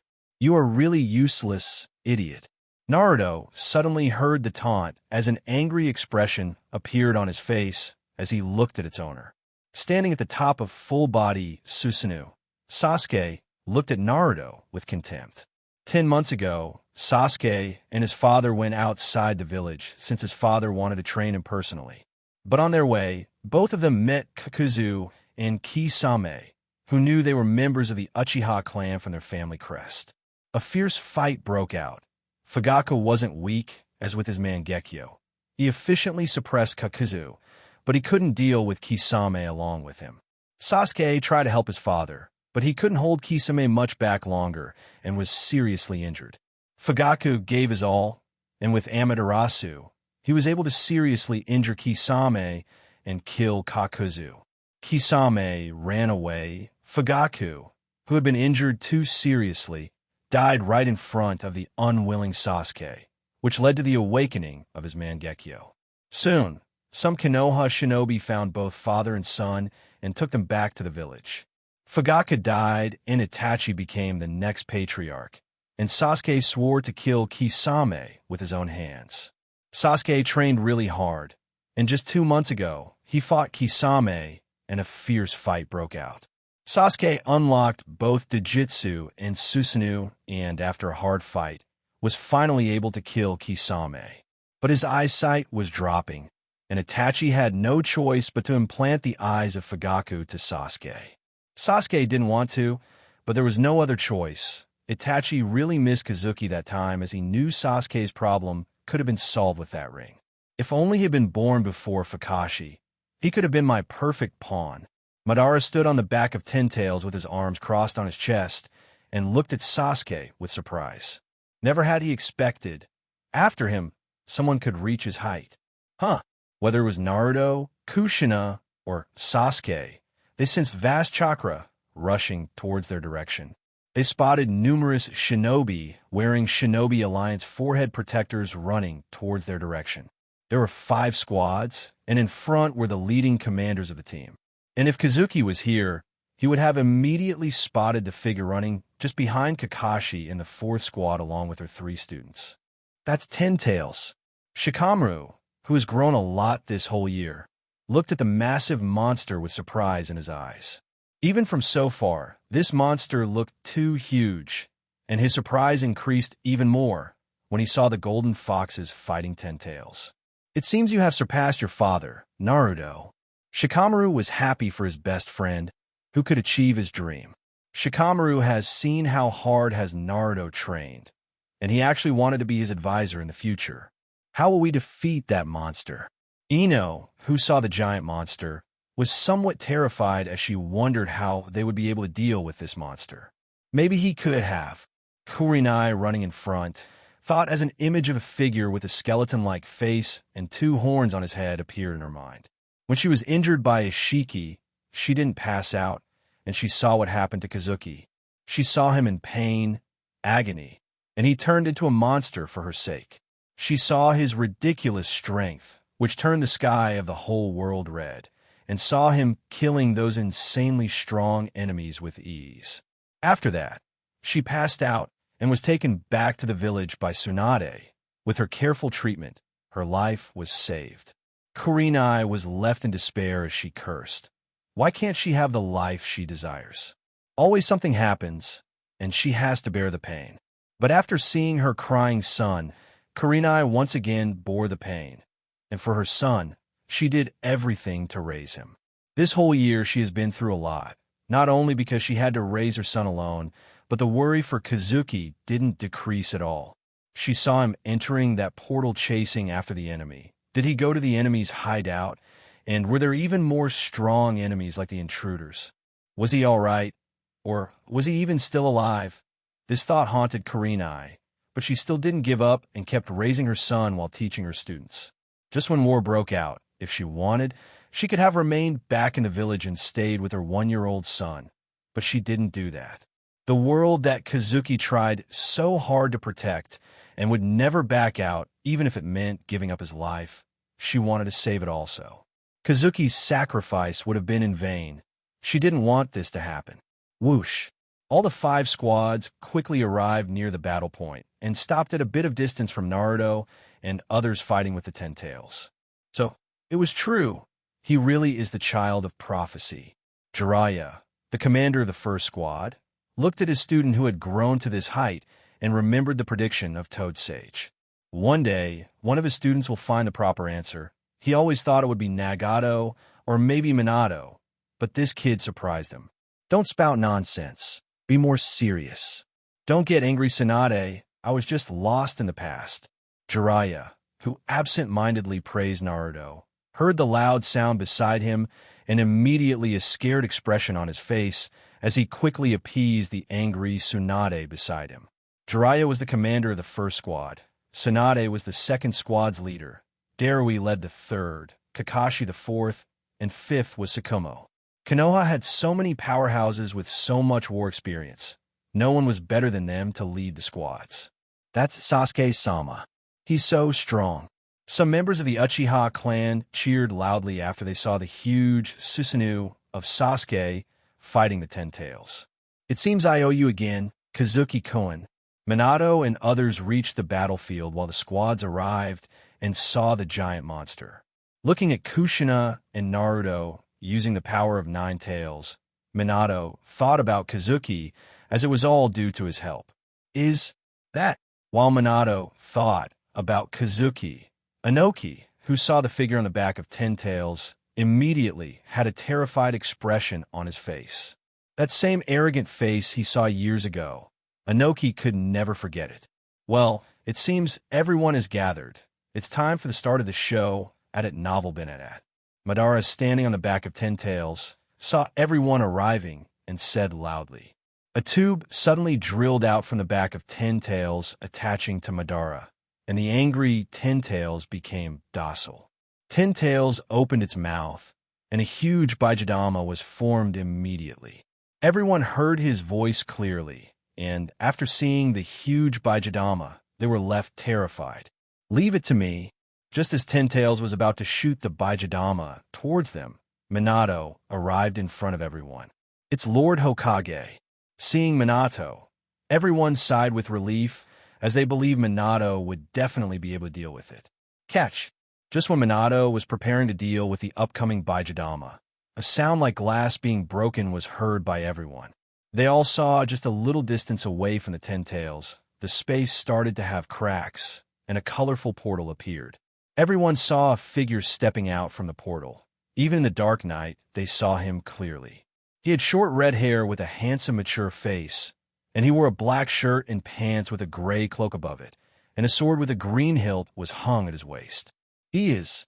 Every ninja of the Konoha who saw the familiar figure immediately recognized him. Kazuki. Kurenai, who saw the familiar figure, was stunned and then shouted his name loudly with an excited expression on her face. Is this the correct timeline? As soon as Kazuki stepped out from the portal, his attention was drawn by the Ten Tails, and Madara, standing on its back looking at him, a bit shocked. Kazuki! As Kazuki was about to release his observation haki to confirm, suddenly a loud shout made him unable to do so. Voice he wanted to hear the voice so much all these years, he finally heard it again. Kazuki, floating in the air, immediately sensed the aura of Kurenai. An expression of excitement, relief appeared on his face as he saw Kurenai in the crowd looking at him with an excited expression on her face. Roar! Ten Tails, who saw Kazuki floating in front, seemed to remember his aura as, in fear, it shot the huge Baijidama towards Kazuki. Watch out. Be careful, Kazuki-kun. Kurenai, who saw the Baijidama roaring towards Kazuki, reminded him loudly. Minato and the others who were surprised seeing Kazuki suddenly appearing also reminded him. Kazuki, who wanted to rush towards Kurenai, sensing the tail beast bomb, stopped. Boom! Just as the Baijidama was about to hit Kazuki, a hand imbued with the dark matter was pressed, and colossal wind pressure was released. Minato and other shinobi saved themselves from the fierce wind waves, and when it stopped, they saw a scene they could hardly believe. The huge Baijidama couldn't move forward because the hand of Kazuki was pressed on it. Give it back to you, Kazuki said while looking towards the Ten Tails as he punched the Baijidama. Boom! Roar! The Ten Tails roared as fear could be felt from its voice as it tried to move away from the Baijidama, coming back towards it. Damn! How is this possible? Madara, standing on Ten Tails' back, cursed and immediately jumped, leaving the Ten Tails. Boom! Ten Tails could only watch as the Baijidama hit it, and a massive explosion was set off. Be careful! Minato reminded everyone to be wary of the shockwaves, seeing the explosion. But a vast red aura suddenly erupted from Kazuki as the shock waves of the explosion couldn't reach them at all. Whoosh! Kazuki, floating in the air, suddenly disappeared, and when he appeared, he was already in front of Kurenai, who stood with her students. Fortunately, nothing happened to you. Without giving Kurenai a chance to speak, Kazuki hugged her as he whispered in her ears, happy to see her fine. Welcome back.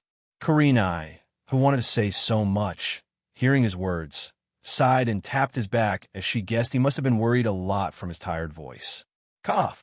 Ino, who stood beside them, coughed, reminding the couple. Hearing her cough, Kurenai quickly backed off, a bit embarrassed. Why do I feel angry?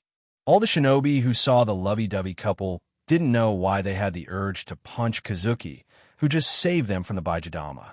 How's Renji? Kazuki ignored the hateful eyes of single dogs and asked Kurenai since he was worried about his son. Don't worry, Rin is taking care of him back at the village. Kurenai had requested Minato to let Rin stay back at the village to take care of the Renji.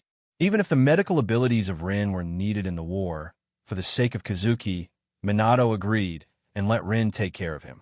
Good. A big stone seemed to be lifted from the heart of Kazuki as he sighed in relief. Welcome back, Kazuki-kun. Uncle Redhair. Sensei.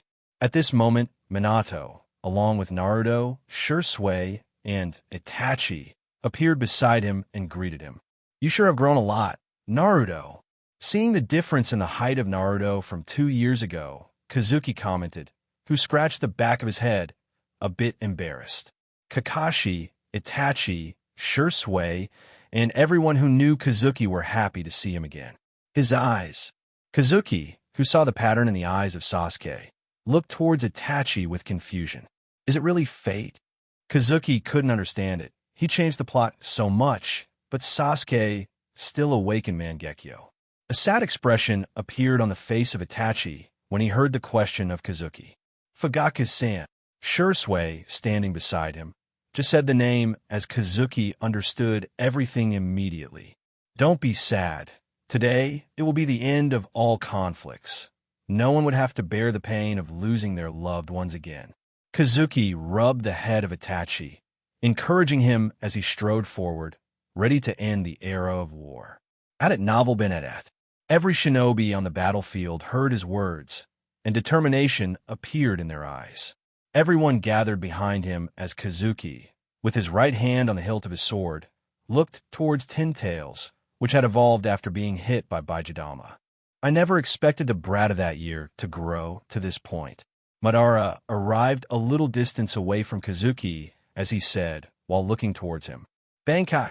Kazuki ignored the words of Madara as he lightly spoke. Boom! A vast pressure erupted from Kazuki, making Madara step back due to the airwave. The red aura surrounding Kazuki disappeared, and with a black Haori and a long black blade in his hands, Kazuki reappeared. This guy, Madara, sensed the aura of oppression from Kazuki, and a severe expression appeared on his face. Ooh. Whoosh! Madara took a deep breath, calming himself. But suddenly he noticed Kazuki wasn't in front of him anymore as he felt a tap on his shoulder. You! Puff! Madara, stunned, wanted to say something but blood splashed, and an arm flew in the air, falling far away. Ah! Madara, clutching the wound where blood flowed down constantly, appeared at a bit of distance away from Kazuki, groaning in pain. How can he be so strong? Madara had an expression of horror on his face, as he still couldn't understand what had happened just now. He didn't even know how he appeared behind him. This was Madara's first encounter ever in his life, with absurd strength like this. Minato and others who saw Kazuki beating Madara so easily were also left stunned. They didn't know what happened until they heard the scream of Madara and saw him with one armless. Inoki, who saw his nightmare beaten down, didn't know what to say anymore. Long live Kazuki-sama! The allied shinobi didn't think much as they all shouted the name of Kazuki in excitement. Roar! Madara ordered Ten Tails to attack Kazuki in desperation as the colossal beast with its arm attacked Kazuki. Useless! Kazuki shook his head and disappeared, and when he reappeared, he was already above the head of Ten Tails, his black blade held high. Getsuga Tenzo! Swish! Roar! The blade was slashed down, and a crimson aura completely enveloped Ten Tails as it roared in pain. Finally, the painful roar of Ten Tails died down, and surprise appeared in the eyes of Minato and others. Ten Tails from before had disappeared entirely, and 7 beasts were lying on the ground passed out. Beside them was also lying the charred Geto statue. Tail beasts are freed. Minato and others cried immediately when they saw the passed-out tail beasts. No, it can't be. I haven't saved the world yet. Madara, who saw the 10 tails disappearing, cried in despair as he couldn't believe what he had just seen. 10 Tails, the legendary monster sage of 6 paths, had to seal because of its massive power, was defeated. He is that guy. Black Zetsu, who watched everything from the side, said with a voice full of fear. Kazuki is that guy who defeated his mother, and he is that Akagami Shanks that Hagoromo talked about in Uchiha Tablet. He understood everything now. Sorry, my son is lonely at home. I'm in a hurry. Kazuki appeared in front of the desperate Madara and slashed his blade towards his neck. No, I'm the savior. I can't lose at it, Novel Benedat. Puff! Madara roared as blue chakra appeared around him, but the blade quickly passed through it as Minato and others saw a head rose in the air. That's it. It's over, Naruto said as he looked at the beheaded Madara, as he couldn't believe that everything was over in a blink of an eye. Damn, I have to try again. Zetsu, watching from the sidelines, saw Madara being taken down and knew there was no way to resurrect Kaguya. He has to wait thousands of years more to revive his mother. Sorry, you don't need to work so hard again. Zetsu, who was planning, suddenly heard a voice behind him as his face became even more black with fright. Ah! Zetsu wanted to move, but a crimson slash enveloped him, and Zetsu screamed and soon disappeared. Phew! Finally, it's all over. Kazuki, sensing the aura of Zetsu disappearing, sighed in relief. So much happened all these years, but he was finally able to end everything. Kazuki, after dealing with Zetsu, appeared in the air as he looked at the allied army standing on the ground, looking at him with shock. They could hardly believe that a single person could end this war. The enemy has been dealt with, and the era of wars has finally come to an end. After today, there will be no conflicts, and no one would have to lose their loved ones. Every shinobi who heard his words had an excited expression on their face as they could finally live a happy life. But, Clink, if someone still wants to fight, then I'm always here to accompany you. Boom! Kazuki brought his blade in front of him as a vast red pressure erupted from him. Long live Kazuki-sama! Long live Kazuki-sama! This guy, he really changed the world single-handedly. Kakashi, who heard the crowd's cheers, was a bit emotional. His best friend had left him so much behind, but he was happy. I'm destined to be the world's strongest swordsman, so strong that the world could hardly imagine. Kurenai remembered the first day of Ninja Academy and what Kazuki had said that day, and her eyes were a bit wet. He really became so strong just using a sword.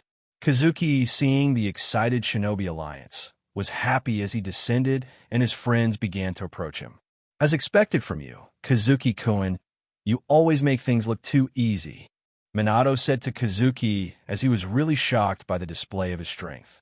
Yeah, this guy always steals the show at the last moment. Haha, Kakashi said while pointing towards Kazuki, who laughed hearing his words. Smiles appeared on the faces of everyone as the sadness of losing their loved ones in the war was swept away completely, and they could already see the start of a bright future. It's time to go back.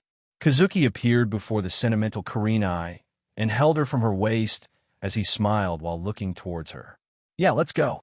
Kurenai smiled back as Kazuki floated and left a red trail in the air. Konoha 63 years.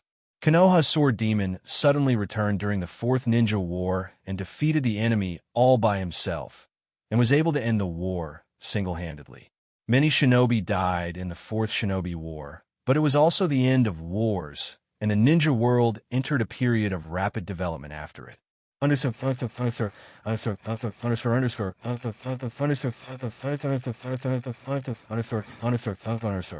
Konoha 74 years. It has been 11 years since the end of the Fourth Shinobi War. 2 years after the war, a significant event occurred. Hyuga Hanabi was suddenly kidnapped by a person from the moon known as Tonari Akatsuki. But with the joint effort of the son of the former Hokage, Uzumaki Naruto, and the chief of Uchiha, Sasuke Uchiha, Tonari was defeated and Hyuga Hanabi was brought back safely. Different from the past, tall buildings could be seen everywhere in the village. The village has been completely modernized, and everywhere smiles were on the face of the people of the village. In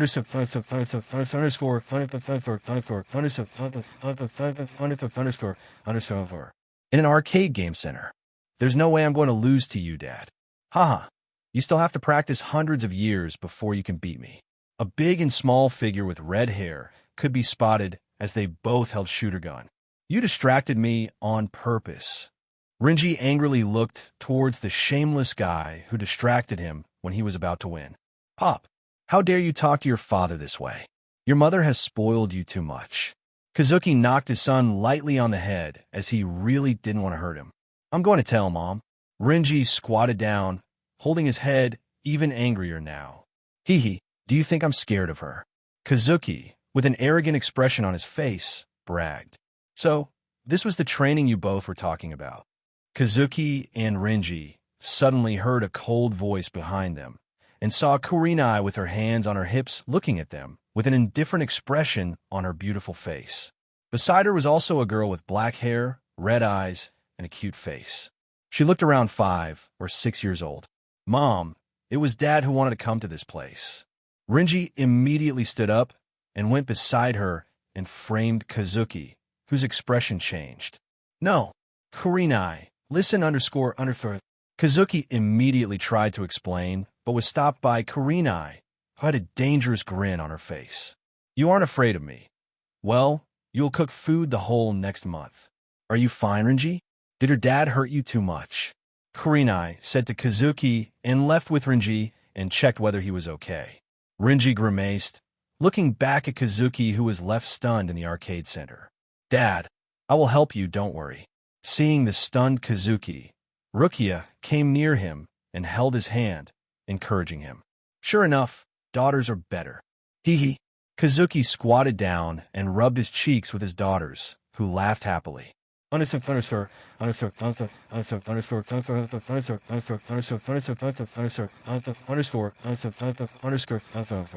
Kazuki house. I'm going to leave the village tomorrow. Sitting beside the dining table, Kazuki ate the dinner he made and said to Kurenai, You have been slacking off all these years at home. What happened suddenly?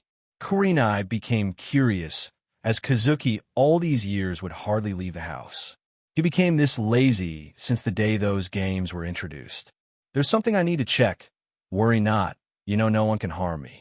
Kazuki wanted to go to the other world using the dimensional gate, but first he wanted to go with 2 other people and check the situation. Take care. Kurenai reminded him, since whenever he leaves, something always happens. Dad, can I go with you? Rukia asked Kazuki as she looked towards him with eyes full of expectations. Sorry, next time you can play with Sarada and others in the academy. Rukia, hearing his denial, was disappointed, but it quickly went away when she heard about playing with her friends in the academy. It's good you are leaving. Tomorrow is the graduation ceremony. I would have been embarrassed if I brought you with me. Renji seemed happy at Kazuki leaving, but Kurenai chuckled as she knew Renji actually wanted him to go, but was too embarrassed to say. Renji had just become 12 years old, and tomorrow he was about to graduate from the Ninja Academy. He has also read about the deeds of Kazuki in the ninja history book, but he just can't believe it. The sloppy guy who hardly leaves the house and would play games all the time can't be this strong. Do you know how many people want to meet me, the great sword demon? You still don't understand the worth of your father. Kazuki bragged about his strength as his name, Sword Demon, was really loud. I don't believe it. All that talk about the hero of the Fourth Ninja War is a big bluff. Renji ignored the bragging of Kazuki.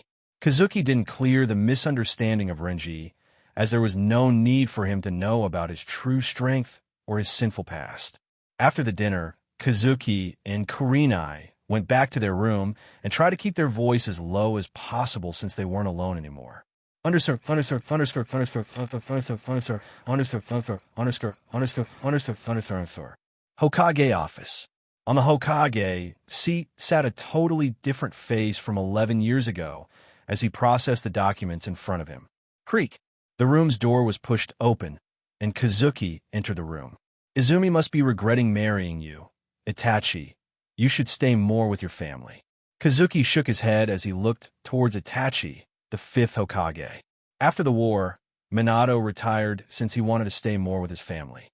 Kazuki, Kakashi, Jiraiya, Tsunade, Tsukumo, so many people could have been the next Hokage, but all of them refused since nearly all of them were just too lazy. Kazuki recommended Shursui and Itachi, and Minato agreed, as this seemed a good choice, and it could also make the Uchiha clan happy.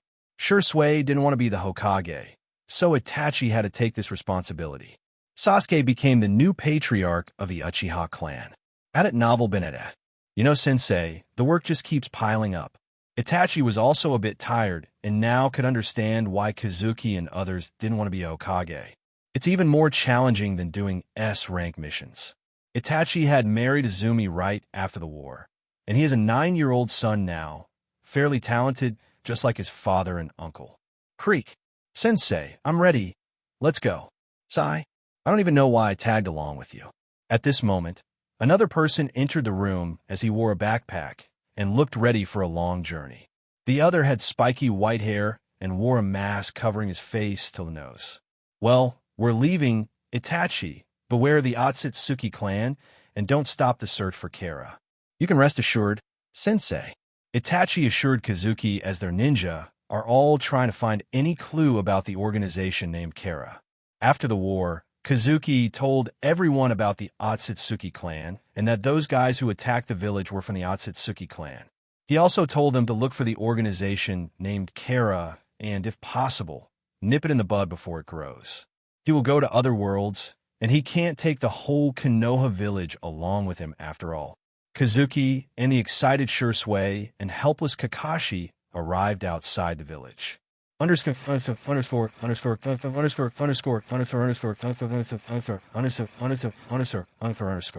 Outside Konoha.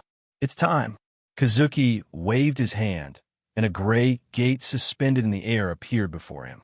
The gate suddenly opened as a colorful light spread around. Sensei, is this really the way towards another world? Shursui, who had just learned that they were going to another world, still couldn't believe it. Even Kakashi standing beside was shocked as he looked at his old friend. So many years have passed, and he still can't understand him. He never even thought that besides Ninja World, other worlds existed. Shursui, think carefully. Do I look like someone from this world? Kazuki said as he looked forward to his answer. Sensei, you are from another world. Hearing his words, Shursui thought carefully and found a lot of evidence proving that Kazuki wasn't from this world. His swordsmanship, power which didn't rely on chakra. If he is from another world, all these mysteries are resolved. But you were born here. How can it be possible? Kakashi has been friends with Kazuki since they were kids, so it was difficult for him to believe that Kazuki wasn't from this world.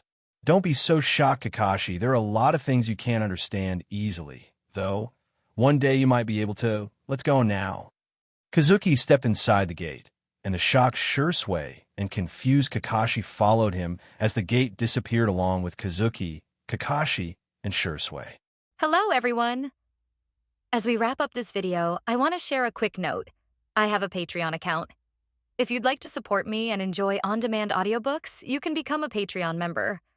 Alternatively, you can check out my Google Drive link, which has 500+ novel audiobooks available through my Ko-fi or Patreon shop. I appreciate your support.